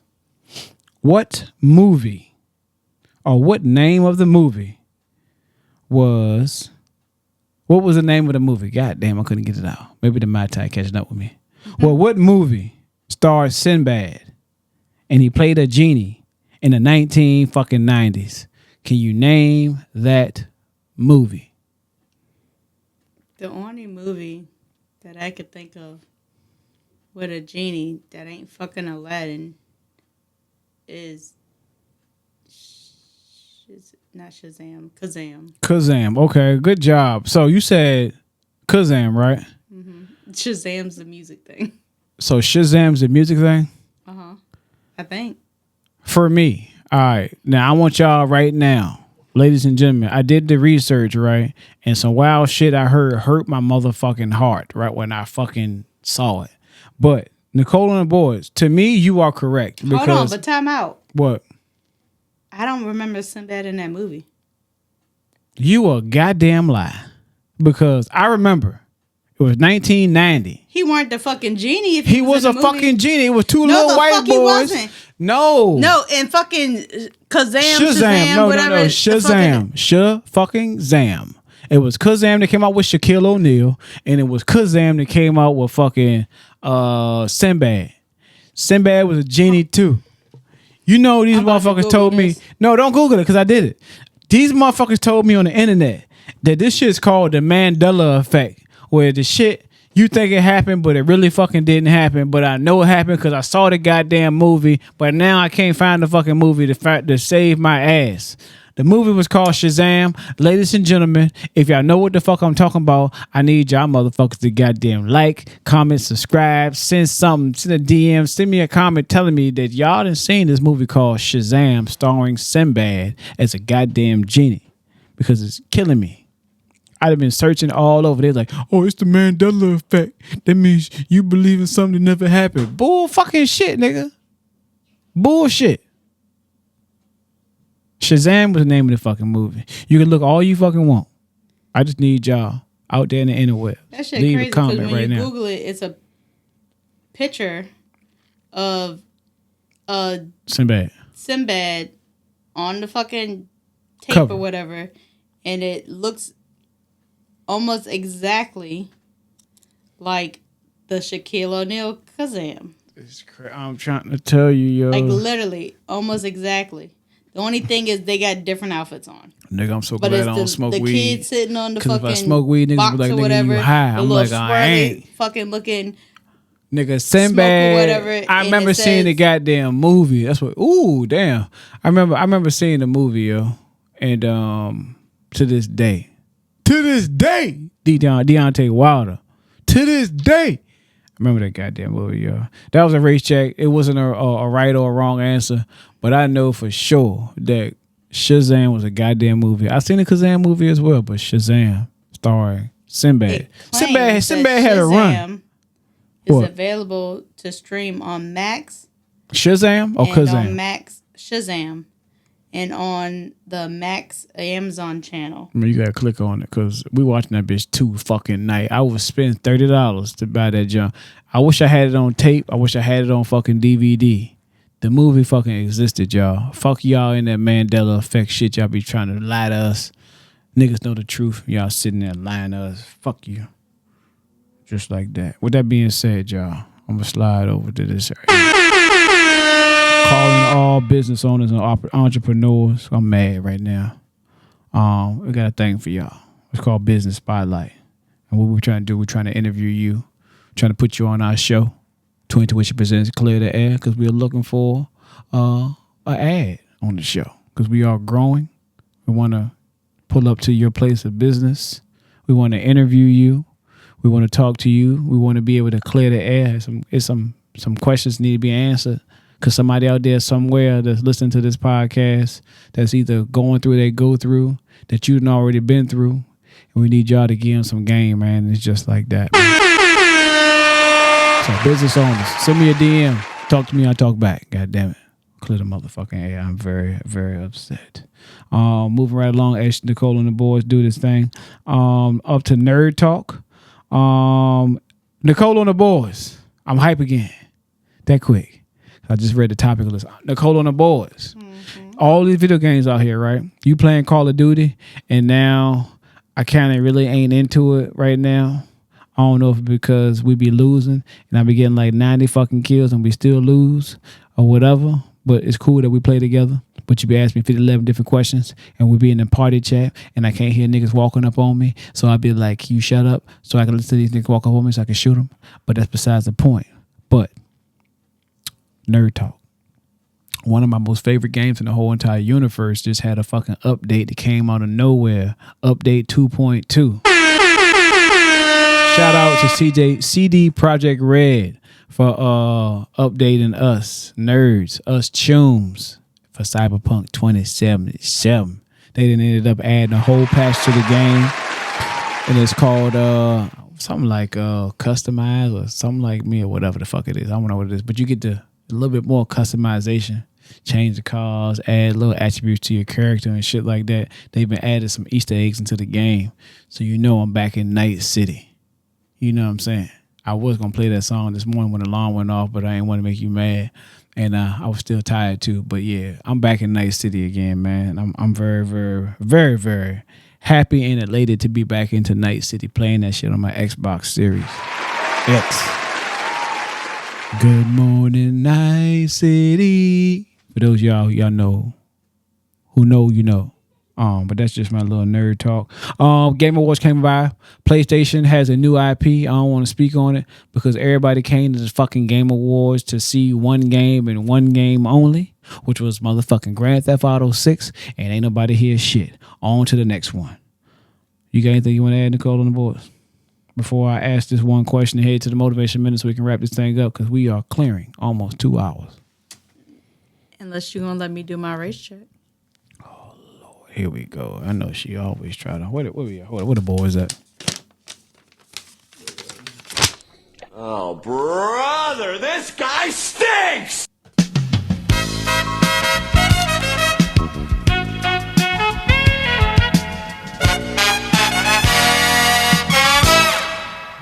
Race check. So, question. Mm-hmm. Do you want the easier one? Give me the hard one. Don't fucking play me. One? Hard one, God bless it. Merry Christmas, you filthy animal. Okay. What you got? The harder one. Well, she pulled the goddamn yellow post-it note out this time, y'all. This is one, and this is one. I feel like Denzel with the 2 guns on training day. Okay. Oh, shit. Come on, man. Give me the goddamn race check. I don't know. Depending on how good you know this song, it could be easy because it's a fairly popular song back in the day. But a whole goddamn song. Okay, go ahead. Yeah. She's dropping. She's still my dropping. phone on the edge of the table. That but bitch shattered anyway. Shattered drink. Call that bitch song Gold Destiny's Dust. Child. Say my name. Destiny's Say Child. my Nope. name. Bills, bills, bills. Pay my honorable bills. Keep himself on bill. Why was he a trifling, good for nothing type of brother? Trifling, good for nothing type of brother. Silly me, why haven't I found another? A baller? Because he wasn't no baller. Nope. That's what I can think of. So, you give up? Yeah, So- be specific. Yeah, So this nigga was doing broke ass nigga shit. that's me. No. So he was a trifling, good for nothing type of brother because it was about 4 things that she listed throughout the song. He couldn't pay her telephone bill, couldn't pay her automobile, all other shit. He couldn't pay her bills. No, it wasn't about him paying her bills. What was it? So, one, he was part of his dumbass bitches too. Because you got these stupid ass girls out there that be going working full-time jobs, and on payday, they get dropped off at work and their boyfriend got their car and shit. So, That's one of them boy. kind of on that line. So, one of the reasons she said he was trifling is because he would use her car, use up all her gas, and wouldn't fill it up. One. Damn. And then he would ask her for fucking money. That's 2. Mm-hmm. 3, he would max out her credit card. She dumb. Buying her gifts with her own fucking money. That's 3. And 4, he would use up this kind of dating us a little bit. But he would use up her minutes. Oh, Lord. God damn. It wouldn't pay the fucking bill. I just felt real old. My back started hurting. Use all the bitch minutes. It's funny. Free minutes. Because everything unlimited now. Unlimited. Well, yeah. I'm about to say free. Ain't nothing free. Goddamn phone bill, $300. Go ahead, though. That's it? Yep. That was all. I mean, I just wanted one answer, but... Damn, I ain't getting none on it right. But I feel like that would definitely make a motherfucker a trifling, good for nothing type of brother, though. That is true. Like, you just sitting there using a bitch. That is true. Golly. To switch gears, so we're gonna wrap this thing up, y'all. We appreciate y'all tuning in to another iteration of Twin2ition presents Clear The Heir. This is episode 25. It's a celebration episode. I was gonna have balloons and shit like that, but the way Santa Claus worked, I couldn't afford no goddamn balloons, so ain't no balloons in here. Maybe we may have some balloons for when the ball drop. Had some confetti and all that kind of shit going in the air, whatever. Champagne toast and all that. But 'tis the fucking season. Nichole on the boards. And I'm not going to ask you this question because that'd be weird. What you probably thinking, what would you want for Christmas? That ain't the question I'm going to ask you. But the question I was going to ask you is, what is your favorite Christmas movie of all time, Nichole on the boards? Why you do that to me? It's so many of them. You know, you can pick two. I am like pick my two, grandma. but your last song got the last song, but your last one got to be the one that you most favorite. Pick two. Why's it only got to be two? Pick two. God damn it.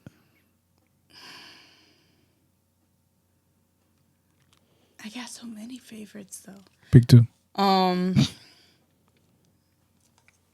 might play pick three. Might get the lick. I'll go ahead. So, okay, I can pick three? No, I said I'm talking about lottery. I might pick three and hit a lick. Girl, bye. Come on now. So.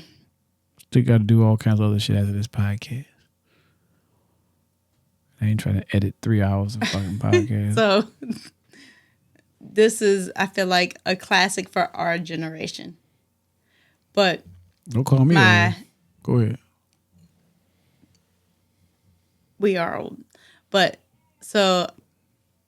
One of them would have to be Home Alone. Shout out. But one of my all-time favorite ones would have to be Polar Express. That's my shit. Two good picks. Two classics, yo. That's great. Polar Express and Home Alone. Could you give me a line from one of the movies or both?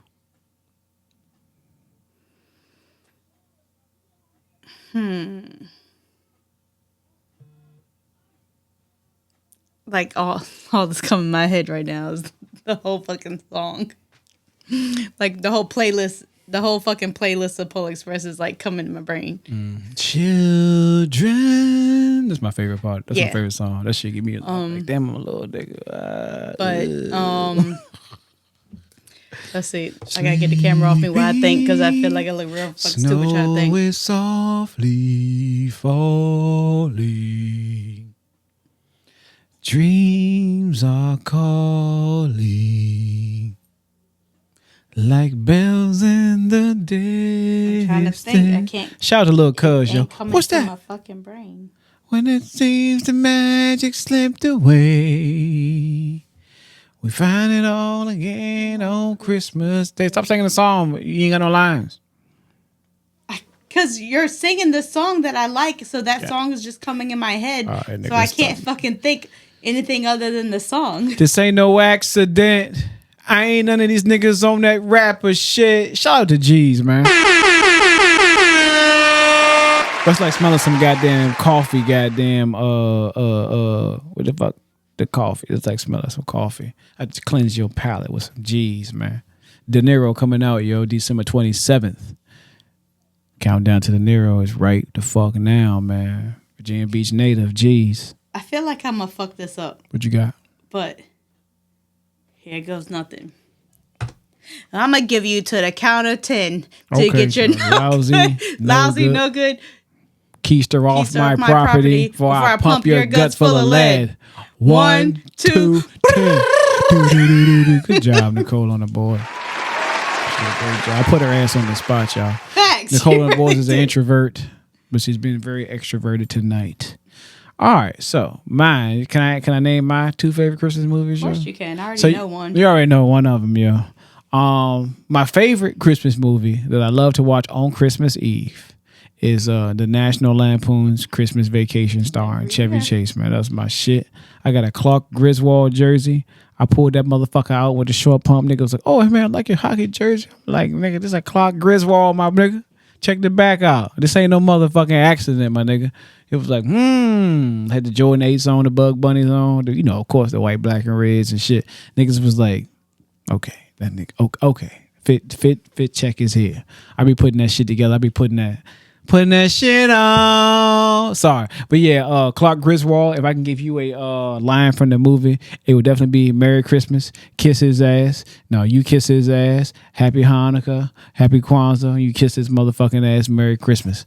But yeah, that's one of my favorite movies. And I bought you some socks to say that. Yep, guys, she have some socks to say kiss his ass, Merry Christmas, kiss my ass. I told you to wear them motherfuckers shit, with the bitches to work. I'm probably gonna wear them on Christmas and be Eve. like, I got some socks on just for you. Ain't it? Take As that a matter shit of off. fact, my last day gonna be the 31st, man. I wasn't gonna be Christmas Eve. Merry Christmas, kiss my ass. Ain't it? Merry fucking Christmas. I might not come on the 31st.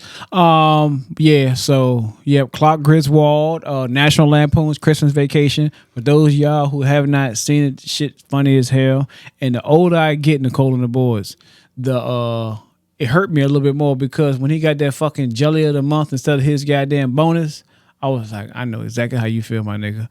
I would love to have a goddamn bonus for the last year I've been at this motherfucking gig that I've been doing, man. To have a fucking bonus would have been great.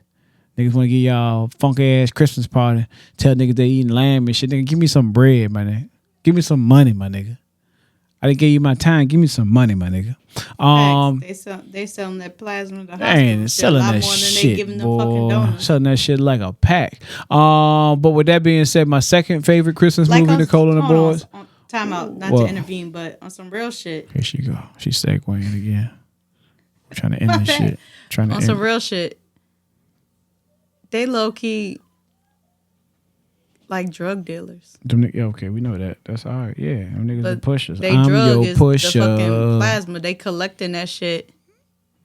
To uneducated, uninformed fucking people, yo. And like for me, I'm a good judge of character, y'all. I'm gonna keep it real, y'all. That shit just opposite though. So I am a emergency medical technician at EMT, also a former firefighter, public servant, whatever the fuck you want to call that. Shout out to all the selfless men and women who, risk life and limb for the greater good, to make a difference in this world. Also the other first responders like police officers, officers, jail officers, like these guys, they do a job niggas don't want to fucking do. But they do this job with a calling. The ones who have integrity, the ones who have merit, they do it, and they don't do it and ask for anything. It's not to become rich. It's just to do it because it's the right fucking thing to do. Shout out to them niggas. But I'm an emergency medical technician, right? And I work in the motherfucking plasma center. I'm working that joint for the past year, yo. And in my walk in life, I've been asked to be humble. And I didn't think I would get that humbled. You know what I'm saying? And for those of y'all, out there watching, listening, learning, is a such thing called white privilege. We know that some people do things and it's just like they feel like things should be given and awarded to them because of who they are, who they know, and things of that nature, just because of, the color of their skin. Unfortunately, we live in America where it is a capital fucking listic society. Let's keep it real. That doesn't hurt any relationships that I have, but some people live and walk that way, man. But it took me to realize within the past year, Nichole on the boards, that there's a such thing as fucking black privilege. I call it poverty privilege. Some people call it poverty mindset. And me being an EMT, my job is to make sure these niggas don't die on these motherfucking tables while they donating their fucking plasma. I call it liquid gold because it has white blood cells and proteins in there to help, heal you and fight infections and things of that nature. And these niggas be giving that shit away for like $25, $60 at the most, right? And I try to educate people. I put on more than one hat. And I'm in my last days of this shit, I'm going to speak on it on this motherfucking podcast. And these people, they go out there and they risk this shit. Some people been doing this shit longer than I've been alive. I mean, to the point where, like, they donate, they tell a nigga that's the phlebotomist, hey, man, you got to get me right here. And if you go under the goddamn scar tissue, it ain't going to flow. You got to go right through it. I'm like, God damn. It's some junkie type shit. You know what I'm saying? To each his own, and I'm not trying to judge, you know what I'm saying? Respectfully, I'm not trying to judge, man. But I want to, keep it real, raw, and unfucking cut. I'm here to goddamn clear the motherfucking air. But there's a lot of people out here who do that, man, and that's part of their income, man. And when I realized that, I was like, yo, we in a world now where people are like giving away the thing God gave them, and it's to a good cause. I've seen the good side and the bad side of the shit. You know what I'm saying? I had a family member who unfortunately had an accident where they had to get infused with plasma in their body and to help them with their recovery and things of that nature. But I'm just saying, these donors, man, ain't really, some of them ain't, you feel what I'm saying? And we do, as the EMT, the nurse there, I conduct, majority of the physicals and things of that nature. And I feel like a lot of them can't pass it. You know what I'm saying? But everybody's there for a reason or a rhyme or a reason, whether it be, for some, a meal on the table, to be able to, feed their kids, you know what I'm saying? To be able to keep the lights on and things of that nature, man. But everybody ain't fucking suitable, man. And I say that to say this, it's a such thing as black privilege. You know what I'm saying? When you got to turn a motherfucker away, you know what I'm saying? Because health-wise, they aren't suitable for this, donation. Motherfucker got a whole attitude with me. I'm like, look, nigga, you donate this shit today, you gonna die. I'm gonna be real with you. It's a high probability that you might not make it out this motherfucker unless you're in an ambulance. You know what I'm saying? So I'm gonna need you tell you today, man, you can't donate. Well, if someone so let me, I'm just telling you, while I'm here today, me being a man of God and also being an EMT, I'm only as good as the tools that I have at my disposal, and I ain't got not one tool in here other than these 2 dick beaters to break your goddamn ribs until the ambulance get here. We not donating today. Fuck it, a whole attitude, get mad, start throwing shit. One nigga got mad because the bitch closed early. He had a whole attitude, went into the whole bitch fit, about to fight the manager. Oh, this bullshit, I can't believe this. I done drove 60 miles. The manager like, my nigga, you passed 2 plasma centers on the way here. I ain't know that many goddamn plasma centers out here. It's about the same amount of plasma centers that it is in the United States as it is in motherfucking McDonald's, y'all. And I don't eat or serve at either one of them motherfuckers. So shout out to me. That's my little rant on that. But my second all-time favorite Christmas movie has to be Eddie Murphy's Trading Motherfucking Places, y'all. Mortimer and his brother. The motherfuckers had a bet that they can have these 2 nigga lives switch. And it was a $1 bet. And I remember Eddie Murphy playing like he was blind when it first came on. They had no legs as a Vietnam veteran. And then motherfucking cops pulled that shit, skateboard and cover off on him. Was like, oh shit. I have no legs. I can see. My legs. I never forget that movie, y'all. And that was a great movie. By the way. But we're going to go ahead and wrap this podcast up, y'all. This is the 25th. Episode of Twin2ition presents Clear the Air. Go by the name of Hoggie, accompanied by my wife Nichole on the boards. I'd like to thank y'all for listening, for tuning in through the duration. Like I said, the raffle is still fucking live. The raffle is still live. Go ahead, head to the DMs on Clear the Air at ClearTheHeir at Instagram. Send us a DM, man. Send a goddamn $10. Get you a motherfucking chance to get one of these Clear the Air bucket hats. Not this one on my head here, but it's got Clear the Air on the front, Twin2ition on the back, or it could have Twin2ition on the back, Clear the Air on the front because it's a fucking bucket hat. Don't matter how you wear the bitch. I appreciate your support and love. You would really want to be crazy, you can have Twin2ition on one side and Clear the Air on the other side. You can just do that shit sideways and just have a bucket naked ass shit in the middle. But before I get out of here, y'all, and how I promote this podcast out here in the masses, I tell people like, yeah, we here to clear the air. We're here to have a conversation, between, black men. That's where it started. To have a conversation in general, to self-assess. I feel like your words convict you in so many, many ways. Nichole and the boys are sending me an attachment on Facebook for some real reason. Sorry. In the middle of me talking, which is throwing me off. But the podcast is really to have us self-assess, on how to move. It's like if you don't know how you moving, like in football, because you used to watch film, you don't know that you fucked up on that play until coaches rewind that bitch back and you missed the block, or you got pancake, or you got caught on, or you got truck stick. You don't know you fucked up in the midst of you fucking up until you get to see yourself in real time fuck up. But having this conversation is here to self-assess. You being able to not only have your words convict you, but have your words be able to become an action. There's no sense of me coming on this platform speaking what the fuck I'm going to do and not do. Everything I'm speaking on this podcast, y'all, has been in past tense. Because I'm a firm believer in when you tell niggas your dream, your body releases serotonin as if you completed that motherfucking dream or that task. So I like to tell y'all the after effects and the finished product on this fucking podcast. But I'm really here to clear the air and let y'all know about the real work that comes in behind it, y'all. And as far as the motivational minute goes this week, I told Nichole on the boards I was going to start this new endeavor, this new chapter, year 25. We in this season, whatever season this is, season 25, if we want to call it. This is a season of rebuilding. I'm Mr. October. I put the application in around October, and I ended up, getting reached out to as far as having this new opportunity, which I got to send a lot more information over as far as all my certifications, things of that nature within the coming days. But this time I told Nichole on the boards, I said, hey, man, this time I choose faith instead of fear.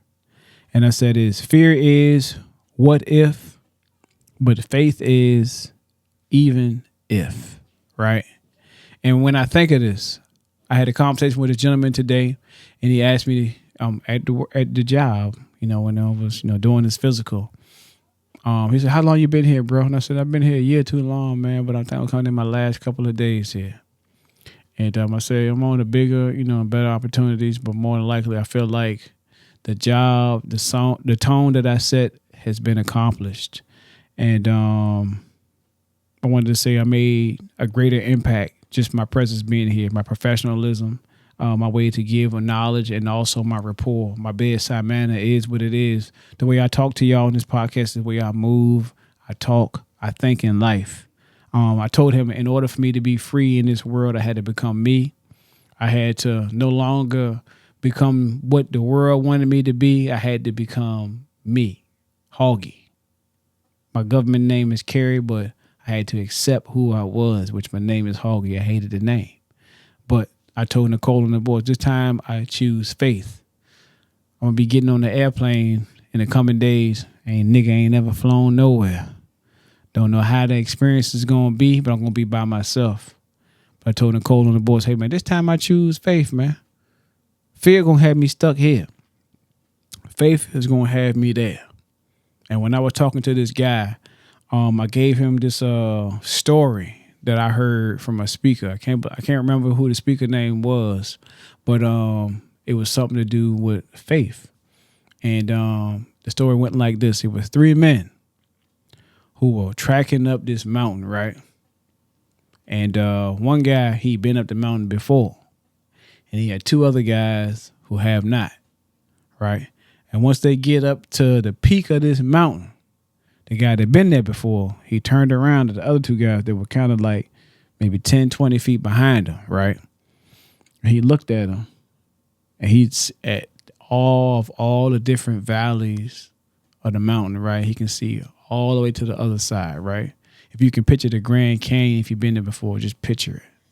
If you ain't been there, go to Nat Geo, and you can look at the video of the fucking drone, show the Grand Canyon, the vast open space, right? And he looked at the guys, and they were still apprehensive, like, niggas shaking in their boots. He looked at them. He said, hey, come to the edge, he said. And they looked at him, and they were quiet. He said, hey, come to the edge, he said. And they said, we are scared. And he said one more time with his chest poked out in a deeper voice, come to the edge, he said. He said they came, he pushed them, and they flew. This time I'm choosing faith, y'all. I want to let y'all, I'm choosing faith because I know fear would keep you where they were. But once they got pushed and they got to the edge, they flew. And their faith took them so far and greater beyond what they can ask for, think of, or imagine. And that's where I am in my walk in life, y'all. This right here, Clear the Air, is me coming to the edge, being pushed. And now I'm flying. The relationships I've created, the relationships that I have been able to flourish in, the opportunities, the level of growth. I tell a lot of people I'm a social introvert. I came to the edge and I'm flying right now. But that's not to say that it's not work behind me flying. You still got to be able to flap them motherfucking wings when you hit the ground. But I want to let y'all know, rely on faith in 2025, y'all. And the only thing I can think of at this moment is time and money. Okay? Money get printed every fucking day, but you can't print time. And when you realize we in December, another year has ended, another year is about to begin. And for most of us, we got more time behind us than we do ahead of us. And we need to choose faith instead of fear, because we know what fear looks like. Fear is the same it was the year before and the year before that. But faith is a new opportunity, a new way to grow, a new season, a new level of accomplishments. Like, we got to get to the point where we continue to become dreamers. I mentioned before in the podcast, my kids' is the art all around this house has inspired me to dream the big dreams, to become a dreamer, to continue to work in my gift, to continue to work in my purpose, y'all. And want to let y'all know, I want y'all to feel the same way, man. I just need y'all to come to the edge, man. Hey, I go by the name of Hoggie. This podcast is called Twin2ition presents Clear the Air, y'all. We're here to clear the air. We're trying to set the tone for us and the ones behind us. With that being said, I'm going to go ahead and outro the podcast. And that's also to always pray, to have eyes to see the best in people, have a heart that forgives the worst, a mind that forgives the bad, and a soul that never loses faith in God. Change your thoughts, you'll change your world. But most importantly, don't give advice, live it. People get your message by watching you. And in the words of Lunatic, you'll never lead a flock of men to the promised land. How you gonna hold the crown? And this week's music spotlight, I had to quote my man G's. He said, y'all niggas ain't taking no risks because y'all probably scared. We're here to clear the air, y'all. Bernie Burns, you already know what to do, man. We appreciate you. We appreciate your support. We appreciate the relationships, man. Continue to help us clear the air, man. Gone. My man Bernie Burns, overachievers. Journalism from a master site. Right rhyme for Beamer, Rovers, overachievers. Journalism from a master Right rhyme site. for Beamer, Rovers, overachievers. Journalism from a master site. Right rhyme for Beamer, Rovers, overachievers. Journalism from a master Right site. rhyme for Beamer.